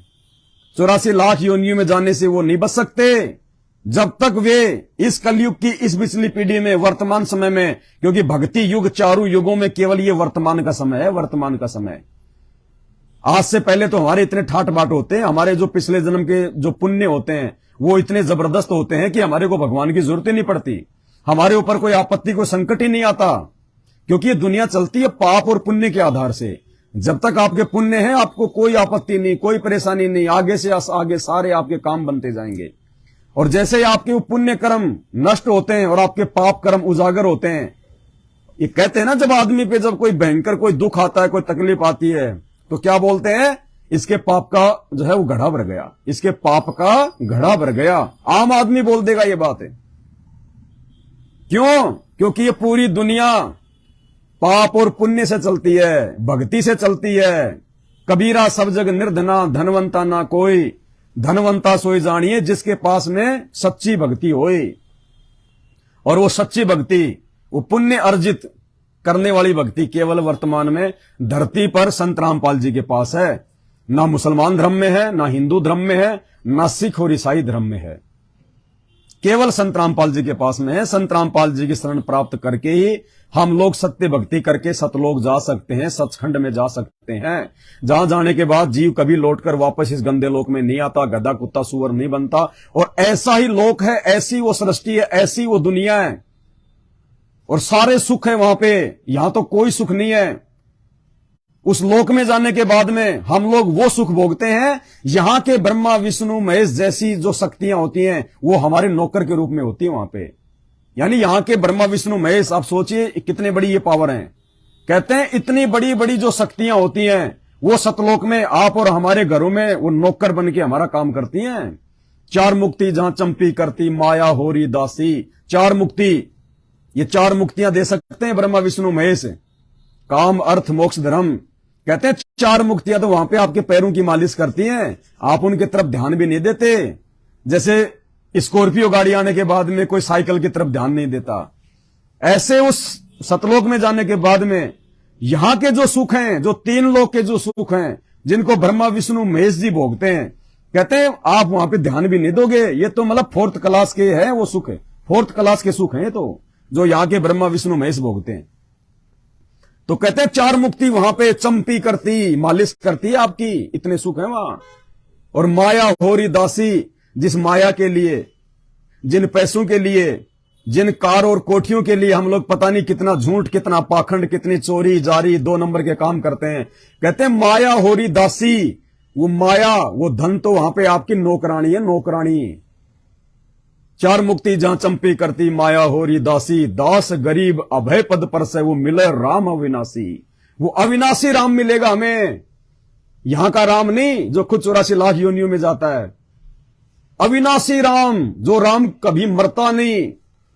और उस लोक में जाने के बाद हम भी कभी नहीं मरेंगे, खाली एक बार हमारा वहां पे शब्द से जन्म होगा, फिर हम युवा हो जाएंगे। युवा होने के बाद वहां पे फिर कभी जो है बुढ़ापा नहीं है, आदमी स्टेबल हो जाता है एक समय आने के बाद, फिर वहां पे कभी बुढ़ापा नहीं, कभी कोई बीमारी नहीं, यहां की तरह कोई अमीर नहीं, कोई गरीब नहीं, सब एक समान है वहां पे, सबको समान सुविधाएं प्राप्त हैं, शरीर में कोई रोग नहीं, क्योंकि वहां पे हाड़ मांस का शरीर नहीं होता है। ऐसा है शरीर, ऐसी बॉडी है, लेकिन उसमें ये हाड़ मांस नहीं है, लार थूक पेशाब लैट्रिन ये नहीं है वहां पे, वो शब्द से मिलेगा, नूरी शरीर है, तेज पुंज का शरीर है, सदा सुख भोगेंगे वहां पे। ऐसा ही अपना परिवार, यही अपने बाल बच्चे, मकान, हवाई जहाज, एरोप्लेन, वहां पे नूरी जो मतलब शब्द से चलते हैं, हमारी सेवा में हाजिर रहते हैं वहां पे। जैसे यहां पे एक तो कोई भिखारी का बेटा है, सारा दिन रोड पे दिए बाबा दिए बाबा दिए बाबा, अब बाबा क्या देगा, वो 10 पैसे दिखाता है। और एक राष्ट्रपति का बेटा, दोनों ही बेटे हैं, एक भिखारी का बेटा रोड पे, एक राष्ट्रपति का बेटा। और राष्ट्रपति का बेटा तो रोल्स रॉयल्स में घूमेगा, 20 लाख की गाड़ी में, बड़े बड़े होटलों में खाना खाएगा, देश विदेश में वो पिकनिक मनाएगा, है वो भी बेटा बाप का, और वो भिखारी का बेटा वो भी एक बाप का बेटा ही है, लेकिन दोनों में कितना अंतर है। तो जब तक हम इस ब्रह्मा विष्णु महेश के नीचे रहेंगे, यहां पे हम इस गंदे लोक में, इस काल के लोक में, तब तक तो सोचो हम लोग जो है भिखारी के बेटे हैं, चाहे हम यहां के राष्ट्रपति क्यों ना है, हम उस भिखारी की संज्ञा में हैं। और यदि हम सतगुरु रामपाल जी भगवान यानी उस अविनाशी राम की भक्ति करके, अविनाशी राम यानी सतगुरु रामपाल जी भगवान, ये अविनाशी राम है, ये सबका जनक है, ब्रह्मा विष्णु महेश का भी यही जनक है। पूरी सृष्टि जो आप देख रहे हैं, खंड पिंड ब्रह्मांड, सूरज चंद्र चांद सितारे ग्रह, ये उपग्रह, लोक परलोक, सब संत रामपाल जी भगवान ने रचे हैं। इनका वैदिक नाम है कबीर परमात्मा, 4 वेद जिनकी महिमा गाते हैं। और भिन्न भिन्न रूप बना के ये परमात्मा अपनी आत्मा को समझाने के लिए धरती पे आता है, आप और हमारे लिए एक आम व्यक्ति की भूमिका करता है, एक आम संत की जो है ये भूमिका करता है। इस अविनाशी राम की प्राप्ति होने के बाद में, उस लोक में जाने के बाद में, सतलोक में जाने के बाद में सदा सदा के लिए हमारा मोक्ष हो जाता है, सारे सुख भोगते हैं हम लोग। तो भाई और बहनों, संत रामपाल जी के सत्संग सुनना शुरू करो, समय हाथ से निकल जाएगा। ये मानव जन्म अनमोल है, ये मिले ना बारंबार, ये मनुष्य शरीर बार बार नहीं मिलता, बड़े भाग्य से मिलता है। ये मानव जन्म दुर्लभ है, ये मिले ना बारंबार। जैसे पेड़ से पत्ता टूट जाए वापस नहीं लगता डार, जैसे पेड़ से कोई पत्ता या फल टूट के गिर जाए ना, वो वापस नहीं लग सकता। इसी प्रकार ये 84 लाख योनियां भोगने के बाद, गधे कुत्ते सुअर के जन्म भोगने के बाद, बड़े भाग्य से परमात्मा ने रीझ कर, प्रसन्न होकर हमें ये मानव शरीर दिया है। और इस मानव शरीर को केवल भगवान ने अपनी भक्ति करवाने के लिए दिया है, 84 लाख योनियों से बाहर निकलने के लिए दिया है। उसके लिए संत ने आके ज्ञान दे दिया, सतगुरु ने आके इतना ज्ञान दे दिया। भक्ति का विधान केवल हमारे शास्त्र हैं, मनमुखी बात नहीं। किसी भी बाबा ने बैठ के कोई भी बात बोल दी हमने मान ली, वो तो पाखंड है, अंधविश्वास है। भक्ति मार्ग कर भगवान का यथार्थ ज्ञान हमारे शास्त्रों में है, और मुख्य शास्त्र केवल 2 ही हैं, वेद और गीता। वेद और गीता में भक्ति मार्ग की जो जानकारी है वो सत्य है, बाकी किसी ग्रंथ में सत्य जानकारी नहीं है, मिलावट है, मिक्सअप है। तो वेद और गीता जी के अनुसार जो तत्वदर्शी संत जो संपूर्ण ज्ञान देगा वो असली भगवान, असली परमात्मा है। अरे गीता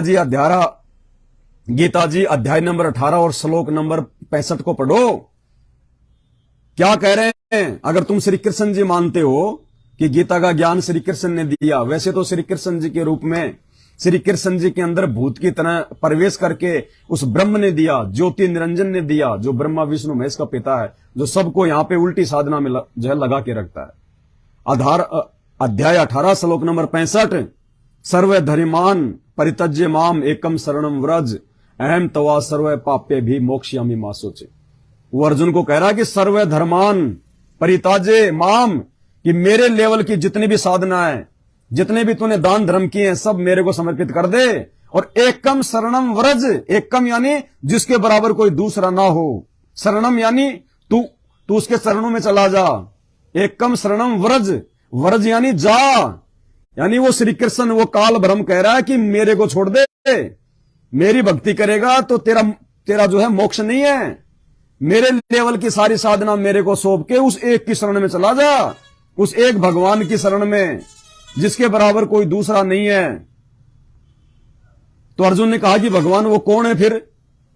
भगवान आपने भी ये कह दिया कि तू केवल उसकी शरण में जा, यानी आपने भी अपने आप को छोटा साबित कर दिया कि अर्जुन मेरी भक्ति से भी मुक्ति नहीं है, ओम नाम की जो है कमाई से भी मोक्ष नहीं है। तो भगवान फिर वो कौन है? वो एकम कौन है जिसके बराबर कोई दूसरा नहीं है? तो वो गीता का ज्ञान देने वाला भगवान कह रहा है अध्याय नंबर 4 के श्लोक नंबर 34 में, क्या कह रहा है?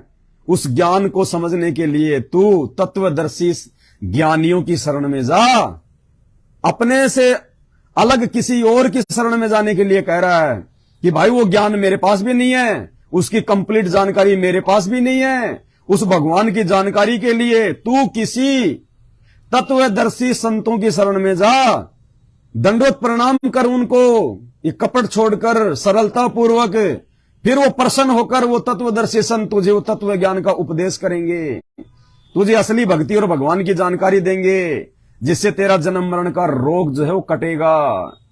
तो भाइयों और बहनों, वो तत्वदर्शी संत, वो अविनाशी राम, वो भगवान जिसके विषय में गीता का ज्ञान देने वाला भगवान भी कह रहा है कि मेरी शरण में मुक्ति नहीं है, उसकी शरण में मुक्ति है। आज वो तत्वदर्शी संत, वो राम, वो परमात्मा, वो सनातनी भगवान सतगुरु रामपाल जी हैं, जिनकी भक्ति से हम लोग पूर्ण मुक्ति प्राप्त करके और सतनाम धाम में चले जाएंगे।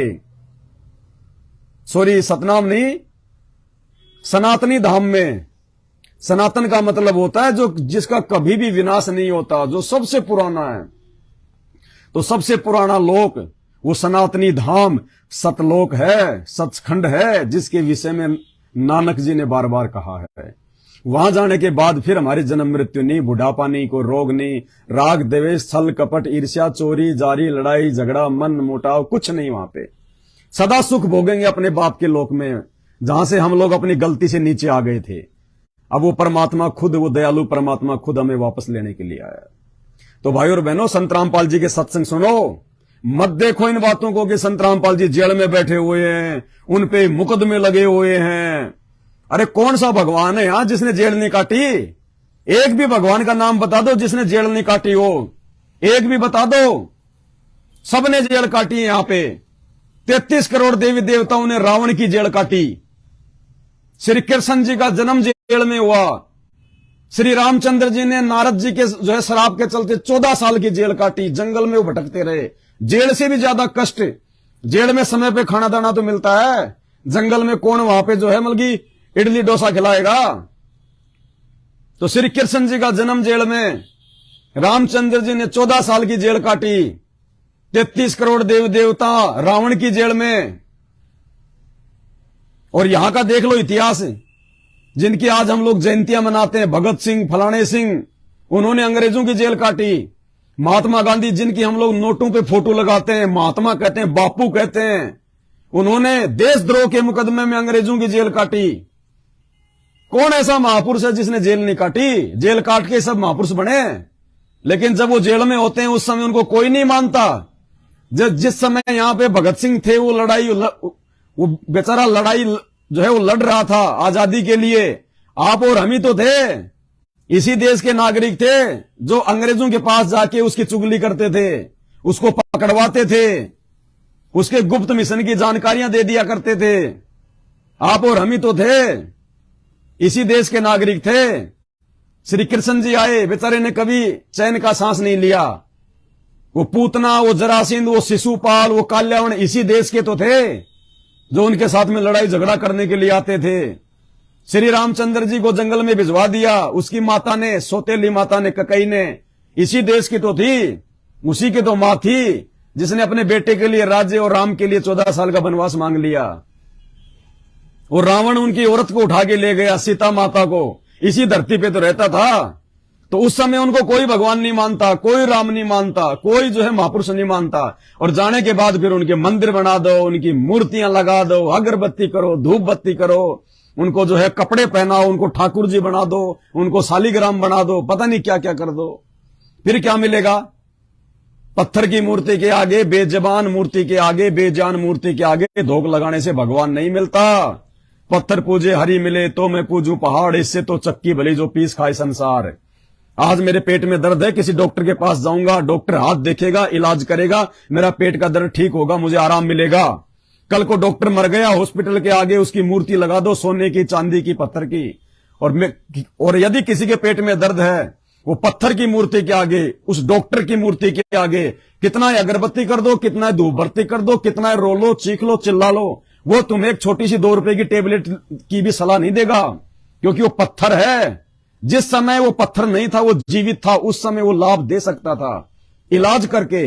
अब मरने के बाद खाली वो पत्थर रह गया। वो डॉक्टर जैसा जरूर दिखाई देता है, उसको देखते डॉक्टर की याद आती है, लेकिन वो डॉक्टर आपका इलाज नहीं कर सकता। तो जिस समय ये महापुरुष इस धरती पर थे, ये 24 अवतार जब इस धरती पे थे, ये राम खुदा जब इस धरती पे थे, उस समय ये लाभ दे सकते थे यदि हम इनकी बातें मानते तो। लेकिन उस समय तो उनके साथ में लड़ाई झगड़ा, मार पीट, गाली गलोच, और जाने के बाद उनको भगवान मान के बैठे हैं।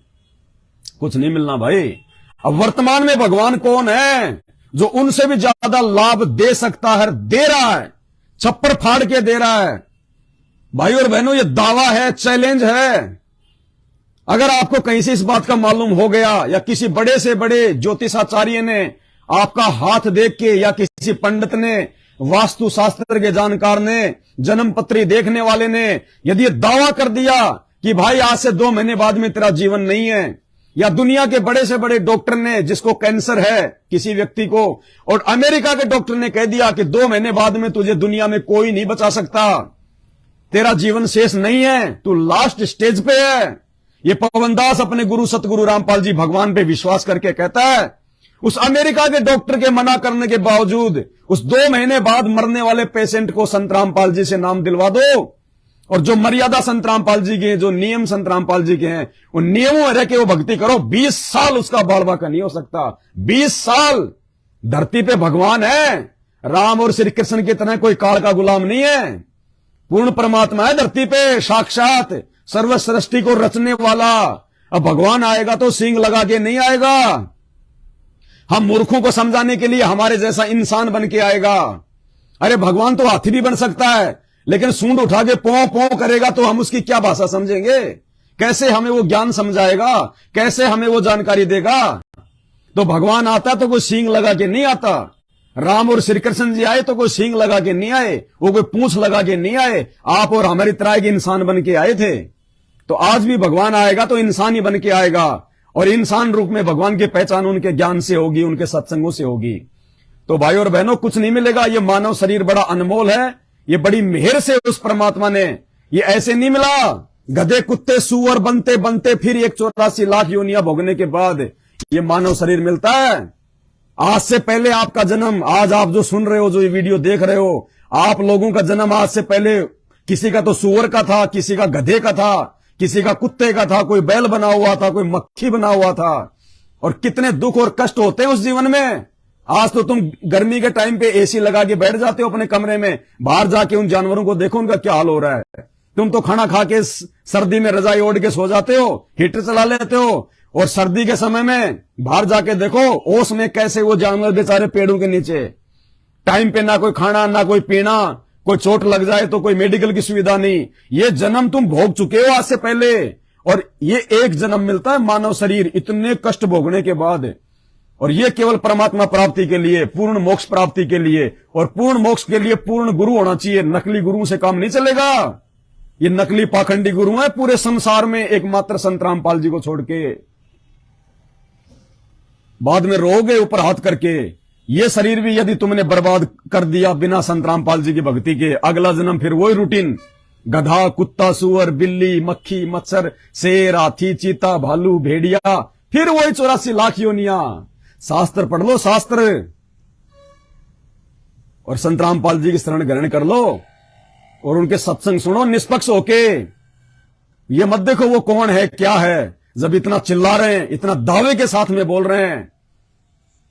अगर उस ज्योतिष ने ये कह दिया कि 2 महीने बाद ये मरेगा, संत रामपाल जी से नाम ले लो, अगर 100 साल की उम्र ना हो जाए उसकी, ये दास अपनी गर्दन कटवा लेगा। मुझे अपने गुरु पे विश्वास है, यदि वो नाम लेने वाला मर्यादा के साथ में रह के भक्ति करेगा तो। ऐसे हजारों एग्जाम्पल देखने को मिलेंगे।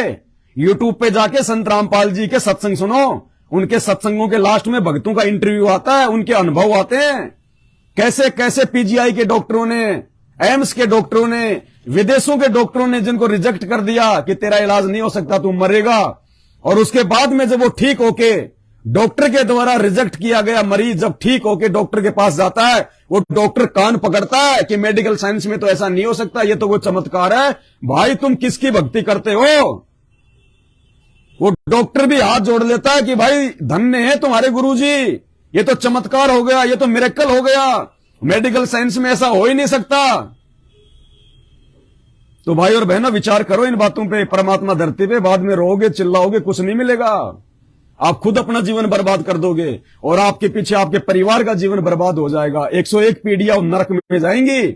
और आपने यदि संत रामपाल जी का यूट्यूब पे उनका ज्ञान समझ के, उनका सत्संग सुन के, यदि आपने नाम दीक्षा ले ली, मर्यादा में रह के भक्ति करोगे, 101 पीढ़ियां पार होंगी आपकी। क्योंकि जब आप भक्ति पे लगोगे तो आपके बच्चे भी लगेंगे, आपकी पत्नी भी लगेगी, आपके माँ बाप भी लगेंगे। और जिस प्रकार से हम लोग ये नकली भक्ति पीढ़ी दर पीढ़ी करते आ रहे हैं, जिसका कोई शास्त्रों में कोई प्रमाण नहीं, जिन मंत्रों का शास्त्रों में कोई जिक्र नहीं, हम लोग देखा देखी में भक्ति करते आ रहे हैं, उसी प्रकार जब आप ये सत्य भक्ति अपना लोगे तो आपकी कई पीढ़ियां ये भक्ति करेंगी।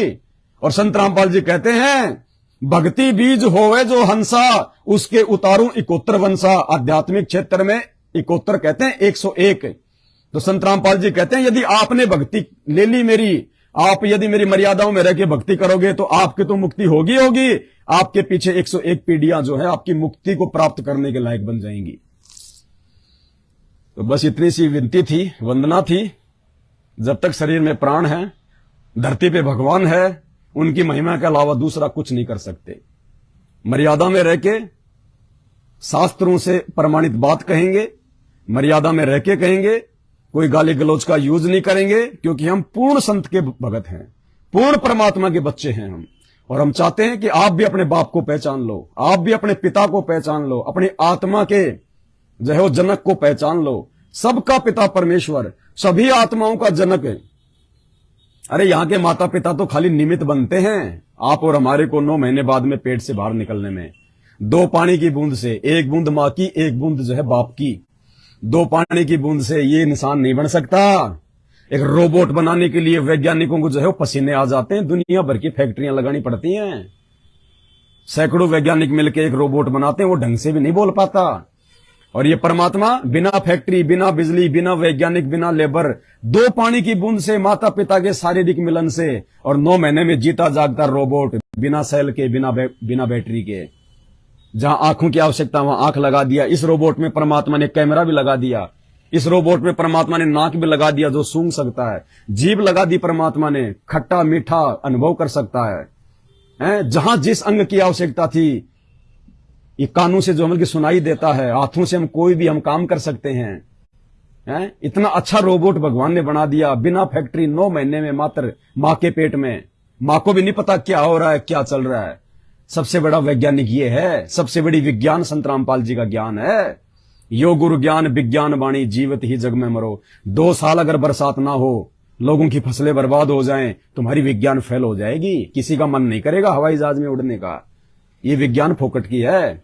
ये विज्ञान तो उस परमात्मा ने अपनी भक्ति को समझने के लिए दी है। सत्संगों में आने जाने के लिए परमात्मा ने जीव को ये बुद्धि देके गाड़ियां बनवाई है, ताकि हमारे को पैदल ना जाना पड़े। ये मोबाइल सतगुरु रामपाल जी भगवान ने वैज्ञानिकों को सद्बुद्धि देके बनवाए, ताकि हम परमात्मा के इनके अंदर मेमोरी कार्ड डाल के हम उनके जो है मतलब वचन सुने, हम उनके सत्संग सुने, यूट्यूब पे सुने सत्संग, फेसबुक पे सुने, लाखों भाई बहनों को समझा सकें, हम समझ सकें।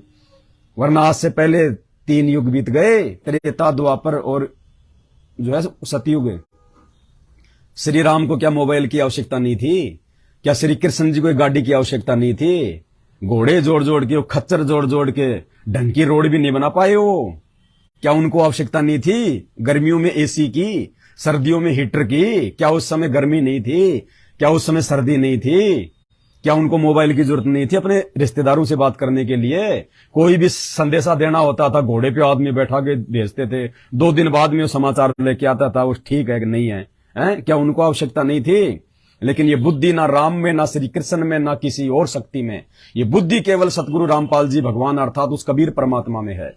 और उस कबीर परमात्मा ने वर्तमान में अपनी भक्ति को पूरे विश्व में फैलाने के लिए, पूरे विश्व में केवल उन्हीं का मार्ग होगा, उन्हीं की भक्ति होगी। संत रामपाल जी एकमात्र धर्मगुरु होंगे और उन्हीं के सानिध्य में भारत विश्व गुरु बनेगा, धर्मगुरु बनेगा। ये बुद्धि इन वैज्ञानिकों को, जीव को संत रामपाल जी ने प्रदान की है। वरना आज से पहले ये धरती भी यही थी, ये पहाड़ भी यही थे, और इसी धरती और पहाड़ से खोद खोद के ये कच्चा सामान निकाल के ये गाड़ी घोड़े बना दिए लोगों ने। उस समय भी ये धरती थी, श्री राम के समय भी पहाड़ थे। उस समय क्यों नहीं निकाल पाए? फैक्ट्रियां क्यों नहीं लगा पाए? बिजली क्यों नहीं बना पाए? गाड़ी घोड़े क्यों नहीं बना पाए? ढंग की डामर की रोड क्यों नहीं बना पाए? ये सारी बुद्धि उस कबीर परमात्मा सतगुरु रामपाल जी भगवान ने वर्तमान समय में अपनी भक्ति को पूरे विश्व में फैलाने के लिए, अपने भक्तों के लिए भक्ति को आसान बनाने के लिए दी है। और आने वाले समय में इन साधनों का प्रयोग, इस टेक्नोलॉजी का प्रयोग केवल संत रामपाल जी के ज्ञान के प्रचार प्रसार में होगा।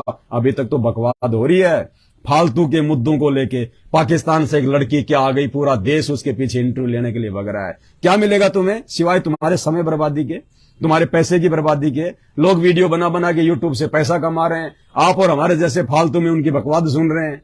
कोई लेना नहीं, कोई देना न दो, है? ये मानव जन्म बहुत अनमोल है, ये फालतू की बकवाद सुनने और देखने के लिए नहीं है, ये परमात्मा को पहचान के उनकी भक्ति करने के लिए है। तो वर्तमान में तो इन साधनों का, सोशल मीडिया का, टीवी चैनलों का ये काल हमसे दुरुपयोग करवा रहा है। क्यों? कि इनके श्वासें बर्बाद हो जाएं, क्योंकि ये मानव शरीर ये श्वासों पे टिका हुआ है। गिनकर श्वासें मिलती हैं हर इंसान को। जिस दिन श्वास खत्म उसी दिन वो खत्म, चाहे वो ट्रेन में बैठा है, चाहे वो बस में बैठा है, चाहे वो शादी के जो है मंडप में बैठा है। जिस दिन श्वास खत्म, जितनी श्वासें उसको गिन के भगवान ने दी हैं, जिस दिन वो पूरी हो जाती हैं, आदमी चलता चलता वहीं गिर मरता है, एक श्वास भी नहीं ले सकता। तो ये काल चाहता है कि ये भक्ति ना कर लें, उस परम संत सतगुरु रामपाल जी भगवान के संपर्क में ना जाएं, उनके ये सत्संग सुन के ज्ञान समझ के अपनी आत्मा के उद्धार के लिए भक्ति पे ना लग जाएं। इसलिए वो हमारा ध्यान भटकाने के लिए ये सारा सब कुछ यूट्यूब पे, सोशल मीडिया पे छोटे छोटे वीडियो, फालतू के वीडियो, चुटकुले, मनोरंजन, दुनिया भर की बातों में हमारे को उलझा के रखता है। और आने वाले समय में जब ये प्राकृतिक आपदाओं का दौर आ रहा है, अभी 2028 से पहले पहले नानी याद आएगी दुनिया को। दुनिया भर के भयंकर वायरस, कोरोना तो कुछ भी नहीं है, कोरोना तो एक ट्रेलर था, अब तो हॉलीवुड की फिल्में आएंगी। भयंकर वायरस, चलते चलते लोग मरेंगे, डॉक्टर हॉस्पिटल छोड़ के भाग जाएंगे, अकाल पड़ेगा, भूखमरी, फूड क्राइसिस।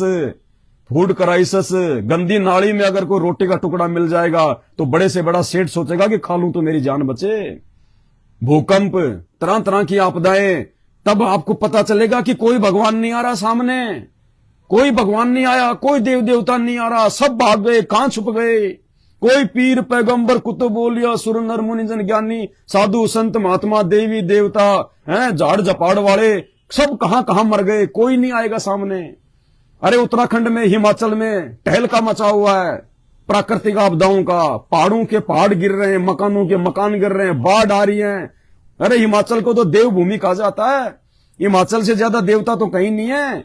वो एक भी देवता सामने नहीं आ रहा अपने भक्तों की रक्षा करने के लिए, क्योंकि भाई अब देवताओं का देवता, भगवानों का भगवान सतगुरु रामपाल जी धरती पे आ चुका है। और जब सूरज सुबह जब उदय हो जाता है तो चांद भी छुप जाता है, वो तारे भी छुप जाते हैं। तो भाई 33 करोड़ देवी देवता रूपी तारे और चांद रूपी ब्रह्मा विष्णु महेश अब छुप चुके हैं, क्योंकि सबका बाप, सबका पिता वो सूरज आ चुका है। सतगुरु रामपाल जी भगवान के ज्ञान का उदय हो चुका है, खुद परमात्मा धरती पे आ चुका है। अब उन देवी देवताओं से तुम कितनी अरदास करो, कितनी प्रार्थना करो, क्योंकि तुम्हारे पुण्य खत्म हो चुके हैं, तुम्हारी बैटरी डिस्चार्ज हो चुकी है। और जब बैटरी डिस्चार्ज हो जाती है तो इन्वर्टर काम नहीं करता, फिर फिर एक ही रास्ता बचता है कि इन्वर्टर को दोबारा से लाइट में लगाओ, और जिस लाइट में तुमने इन्वर्टर जो है वो लगा रखा है वो नकली गुरु है, उनके पास में सही भक्ति नहीं है जो तुम्हारे को चार्ज कर सके। तो असली चार्जर वर्तमान में संत रामपाल जी है, जो आपके इन्वर्टर को अर्थात आपके पुण्यों को चार्ज कर सकता है, और धरती पे कोई दूसरा नहीं है। 2028 से पहले अगर ज्ञान समझ के जुड़ जाओगे तो बहुत अच्छी बात है, परेशानियों आपत्तियों से बच जाओगे। अन्यथा भाई साहब घुटनों के बल लाएगा दुनिया को परमात्मा, घुटनों के बल। और जिस संत रामपाल जी को तुम आज जेल में देख के बहुत बड़े अपने आप को वो समझते हो और उनको बहुत नीचा समझते हो, उसी संत रामपाल जी को ये कान खोल के सुन लो, नोट कर लो, पेन डायरी है तो उसी संत रामपाल जी भगवान को इस देश का जो भी नेता उस समय होगा, चाहे राष्ट्रपति या प्रधानमंत्री जो भी होगा, इस देश को बचाने के लिए, मानव जाति को बचाने के लिए, दुनिया को बचाने के लिए संत रामपाल जी को हिसार जेल में जाके पैर पकड़कर नाक रगड़ कर लेकर आएगा, और मर्जी संत रामपाल जी की वो आए तो आए नहीं तो ना आए। और उस आपत्ति के समय में उनके भगत ऐसे मौज में रहेंगे जैसे आज बैठे हैं, क्योंकि समर्थ की शरण में है। कल पे कारण कौन है, तू कर सेवा निकाम, मन इच्छा पल देऊंगा जब पड़ेगा मेरे से काम। तो ये धनी संत रामपाल जी है। जब आपत्ति, पहली बात तो इसके भगत के पास आपत्ति आती नहीं इसके भगत के पास में। क्यों नहीं आती? क्योंकि संत रामपाल जी की भक्ति में वो शक्ति है, यहाँ के देवी देवता ब्रह्मा विष्णु महेश तो हमारी सिक्योरिटी करेंगे। आज भी हमारी सिक्योरिटी गार्ड हैं ब्रह्मा विष्णु महेश, 33 करोड़ देवी देवता। संत रामपाल जी की भक्ति में एक पार्ट है दोपहर की आरती का, असुर निकंदन रमणी, 16 मिनट की आरती है दोपहर की, उसमें सभी देवी देवताओं की स्तुति हो जाती है, वास्तविक स्तुति, शास्त्रों के अनुसार स्तुति। और यदि हमें यहां पे किसी ने परेशान करने का प्रयास किया, किसी भूत प्रेत ने या किसी और देव ने, तो संत रामपाल जी जो है वो डंडा कर देते हैं देवी देवताओं के कि ये तो तुम्हारी सही भक्ति कर रहे हैं और तुम इनको परेशान कर रहे हो। ब्रह्मा विष्णु महेश को टाइट कर देता है। ये ब्रह्मा विष्णु महेश संत रामपाल जी के भक्तों के घरों के आगे ये पहरेदार बन के रह रहे हैं वर्तमान में, पहरेदार बन के। मेरी बातों पे यकीन नहीं है ना? संत रामपाल जी के मुख कमल से सुन लो, ये परमात्मा है। मैं गलत हो सकता हूं लेकिन मेरा भगवान गलत नहीं हो सकता। मेरे परमेश्वर ने जो वचन निकाल दिए अपने मुख कमल से, वो वचन कभी फैल नहीं हो सकते, क्योंकि ये सर्व सृष्टि रचनहार है, इससे बढ़ के और कोई नहीं है। इन्होंने जो बातें बोल दिया कि वो सर्वदा सत्य है, कोई माई का लाल उनको जुठला नहीं सकता उन बातों को। क्या कह रहे हैं परमपिता परमेश्वर, ध्यान से सुनिए। और भाई और बहनों, जितना जल्दी हो सके संत रामपाल जी के शरण में आ जाओ। प्रकार हम ध्यान से सुनना परमात्मा के वचन। संत रामपाल जी का यदि कोई मर्यादित भगत होगा और मर्यादा में रह के यदि विधिवत उनके खड़े होके हाथ में भक्ति बोध पुस्तक लेके गुरु को भगवान मान के सामने जो दरबार है उसमें केवल संत रामपाल जी का फोटो और किसी का फोटो नहीं, जो दाढ़ी मूछ वाली जो कबीर जी की काल्पनिक फोटो है उसको भी बाहर आउट। असली भगवान असली कबीर केवल संत रामपाल जी हैं, गुरु बड़े हैं गोविंद से। जो संत रामपाल जी की साध संगति से जुड़ के मर्यादा में रह के भक्ति करेगा, यहाँ के देवी देवता ब्रह्मा विष्णु महेश उसके नौकर बन के रहते हैं, सिक्योरिटी गार्ड बन के। जैसे राष्ट्रपति का कोई नुमाइंदा अगर किसी स्टेट में बैठा हो तो राष्ट्रपति वहां के मुख्यमंत्री को आदेश कर देता है कि मेरा आदमी बैठा है वहां पे उस होटल में, राष्ट्रपति तुरंत एसपी डीएसपी आईएसपी को फोन कर देगा कि भैया उसको कुछ नहीं होना चाहिए, और जरा सा भी उसको कोई दिक्कत हो जाती है तुरंत थाने से जो है पुलिस पहुंच जाती है उसकी सिक्योरिटी में। तो इस प्रकार वो राष्ट्रपतियों का राष्ट्रपति, आध्यात्मिक क्षेत्र में संत रामपाल जी भगवान है, सभी देवताओं का देव, महादेव, देवों का देव, महादेव, सबसे बड़ा भगवान, अल्लाहू अकबर। और हम उनके बच्चे, हम उनके नुमाइंदे। जिस दिन उनसे नाम प्राप्त कर लेते हैं और मर्यादा में रह के भक्ति करते हैं, हम उनके नुमाइंदे बन जाते हैं। और उसके बाद यहाँ के मुख्यमंत्री इस काल को वो पूर्ण परमात्मा आगाह कर देता है कि ये मेरा बच्चा है और इसको अगर जरा से भी अगर दिक्कत हो गई तो मेरे से बुरा कोई नहीं होगा। फिर यहाँ का मुख्यमंत्री ये काल भगवान ब्रह्मा विष्णु महेश रूपी एसपी आईएसपी डीएसपी को फोन कर देता है कि उस आत्मा को जरा सा भी दुख तकलीफ नहीं होनी चाहिए, वो उस पूर्ण परमात्मा का नुमाइंदा है। और जैसे कोई छोटी मोटी कोई हलचल, कोई अगर कोई भूत प्रेत, कोई देव देवता अगर उसको परेशान करने का प्रयास अगर वो करेगा उस भगत को, या वैसे भी सांसारिक तौर पे यदि कोई परेशानी उस भगत को आएगी, तो काल के फोन से तुरंत ब्रह्मा विष्णु महेश उसकी सिक्योरिटी में लग जाते हैं। सुनिए संत रामपाल जी के मुख कमल से।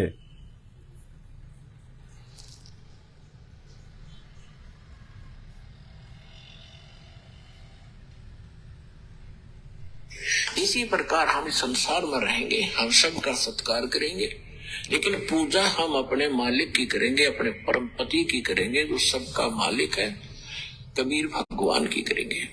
और ये सभी जितने भी यहाँ के, जैसे असुर निगंध रामायणी में हम सबका सत्कार करते हैं, छोटे से लेकर 500 तत्वों तक की आरती इसके अंदर आ जाती है, तो हम सबका सत्कार करते हैं। सत्कार करने से विनम्रता आती है, और ये फिर ये ब्रह्मा विष्णु महेश या जितने भी कोई भी है देव, ये आपको टच नहीं कर सकते। इनके ऊपर फिर डंडा है परमात्मा का कि ये आपका एक सत्कार करते हैं, और फिर भी आप इनको सताओगे तो इनको ज्यादा सजा मिलेगी। ये जो आपको विधि बता रखी, ये आपके प्रोटेक्शन के लिए है, भगवान का विधान बनाए रखने के लिए है, और आपको इस संसार रूपी सागर से पार होने के लिए सफर में सहयोगी रहेंगे, आपका प्रोटेक्शन करेंगे ये देवता, और सभी आपके घरों के चारों तरफ पहरे दिया करेंगे, जो सतगुरु कबीर साहब के इस नाम से जुड़ जाएगा।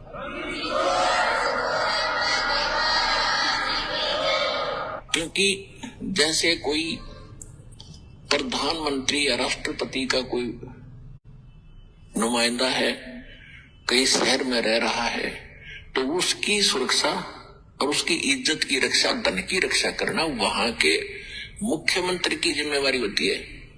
और मुख्यमंत्री नीचे डीसी और एसपी को सतर्क कर देता है कि इस आदमी का कोई उत्सुक होगी, किसी सुविधा में कमी आ गई, तुम्हारी खैर नहीं है। तो चारों तरफ चक्कर काटते रहते हैं वो, और एक बार जरा सा भी कोई उकचुक कर दे, 2 मिनट में पुलिस डालेगी उसके पास। तो इसी प्रकार आप उस परम पिता के नुमाइंदे बच्चे हो जाओगे जिस दिन से आप सतलोक आसन बरवाला जिला हिसार हरियाणा से जुड़ जाओगे। आपकी सुरक्षा के लिए वहां ऐसे खड़े रहा करेंगे देवी देवता, चारों तरफ घूमा करेंगे आपके, कदे कोई भूत प्रेत आकर बकवाद ना करेंगे। सतगुरु रामपाल जी भगवान की जय हो। ये आध्यात्मिक ज्ञान है जो आज तक आप लोगों को सुनने को नहीं मिला। ये है वो पूर्ण परमात्मा।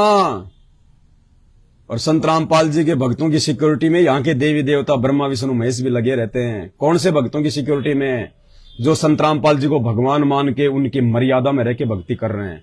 वो नहीं जो संत रामपाल जी के काल प्रेरित भाई बंधु बेटा बेटियों के पीछे चल के उन आश्रमों में सीमेंट के कट्टे उठा रहे हैं, मजदूरियां कर रहे हैं। अरे वो तो वही मर रहे हैं, ट्रैक्टरों के नीचे दब दब के मर रहे हैं। संत रामपाल जी के जो परिवार के द्वारा अपने धार्मिक धंधे के लिए जो आश्रम खोले जा रहे हैं, उन आश्रमों के निर्माण कार्य में ट्रैक्टर के नीचे दब दब के उनके भगत मर रहे हैं। क्यों? क्योंकि मर्यादा में नहीं है। मर्यादा केवल साध संगत में है। ये भक्ति अपने घर पे बैठ के करने की है, आश्रम में जाके ढोंग ड्रामा करने की नहीं है। ये आसाराम का मार्ग नहीं है जो परमात्मा ने ब्रांचें खोलनी थी। ये ब्रांचें खोलनी होती, जेल जाने से पहले लाखों खोल देता ये भगवान। आश्रमों में तो पाखंड शुरू हो जाता है, ड्रामा शुरू हो जाता है, भक्ति नहीं रहती। भगवान जेल में बैठा है, तुम आश्रम बना बना के अपना रोजगार सेट कर रहे हो, तभी तो अकाल मौतें हो रही है। अभी तो हुई क्या है? अगर समय रहते नहीं संभला संत रामपाल जी का परिवार और उस परिवार के पीछे लगी हुई अंध संगत, नतीजा देखना क्या होगा। नतीजा दुनिया देखेगी। दुनिया से बेकार अकाल मौत मरेंगे भगत। क्योंकि समझदार व्यक्ति कहते हैं जानबूझ सांची तजे और करे झूठे से ने, ताकि संगत है प्रभु सौपन में भी ना दे।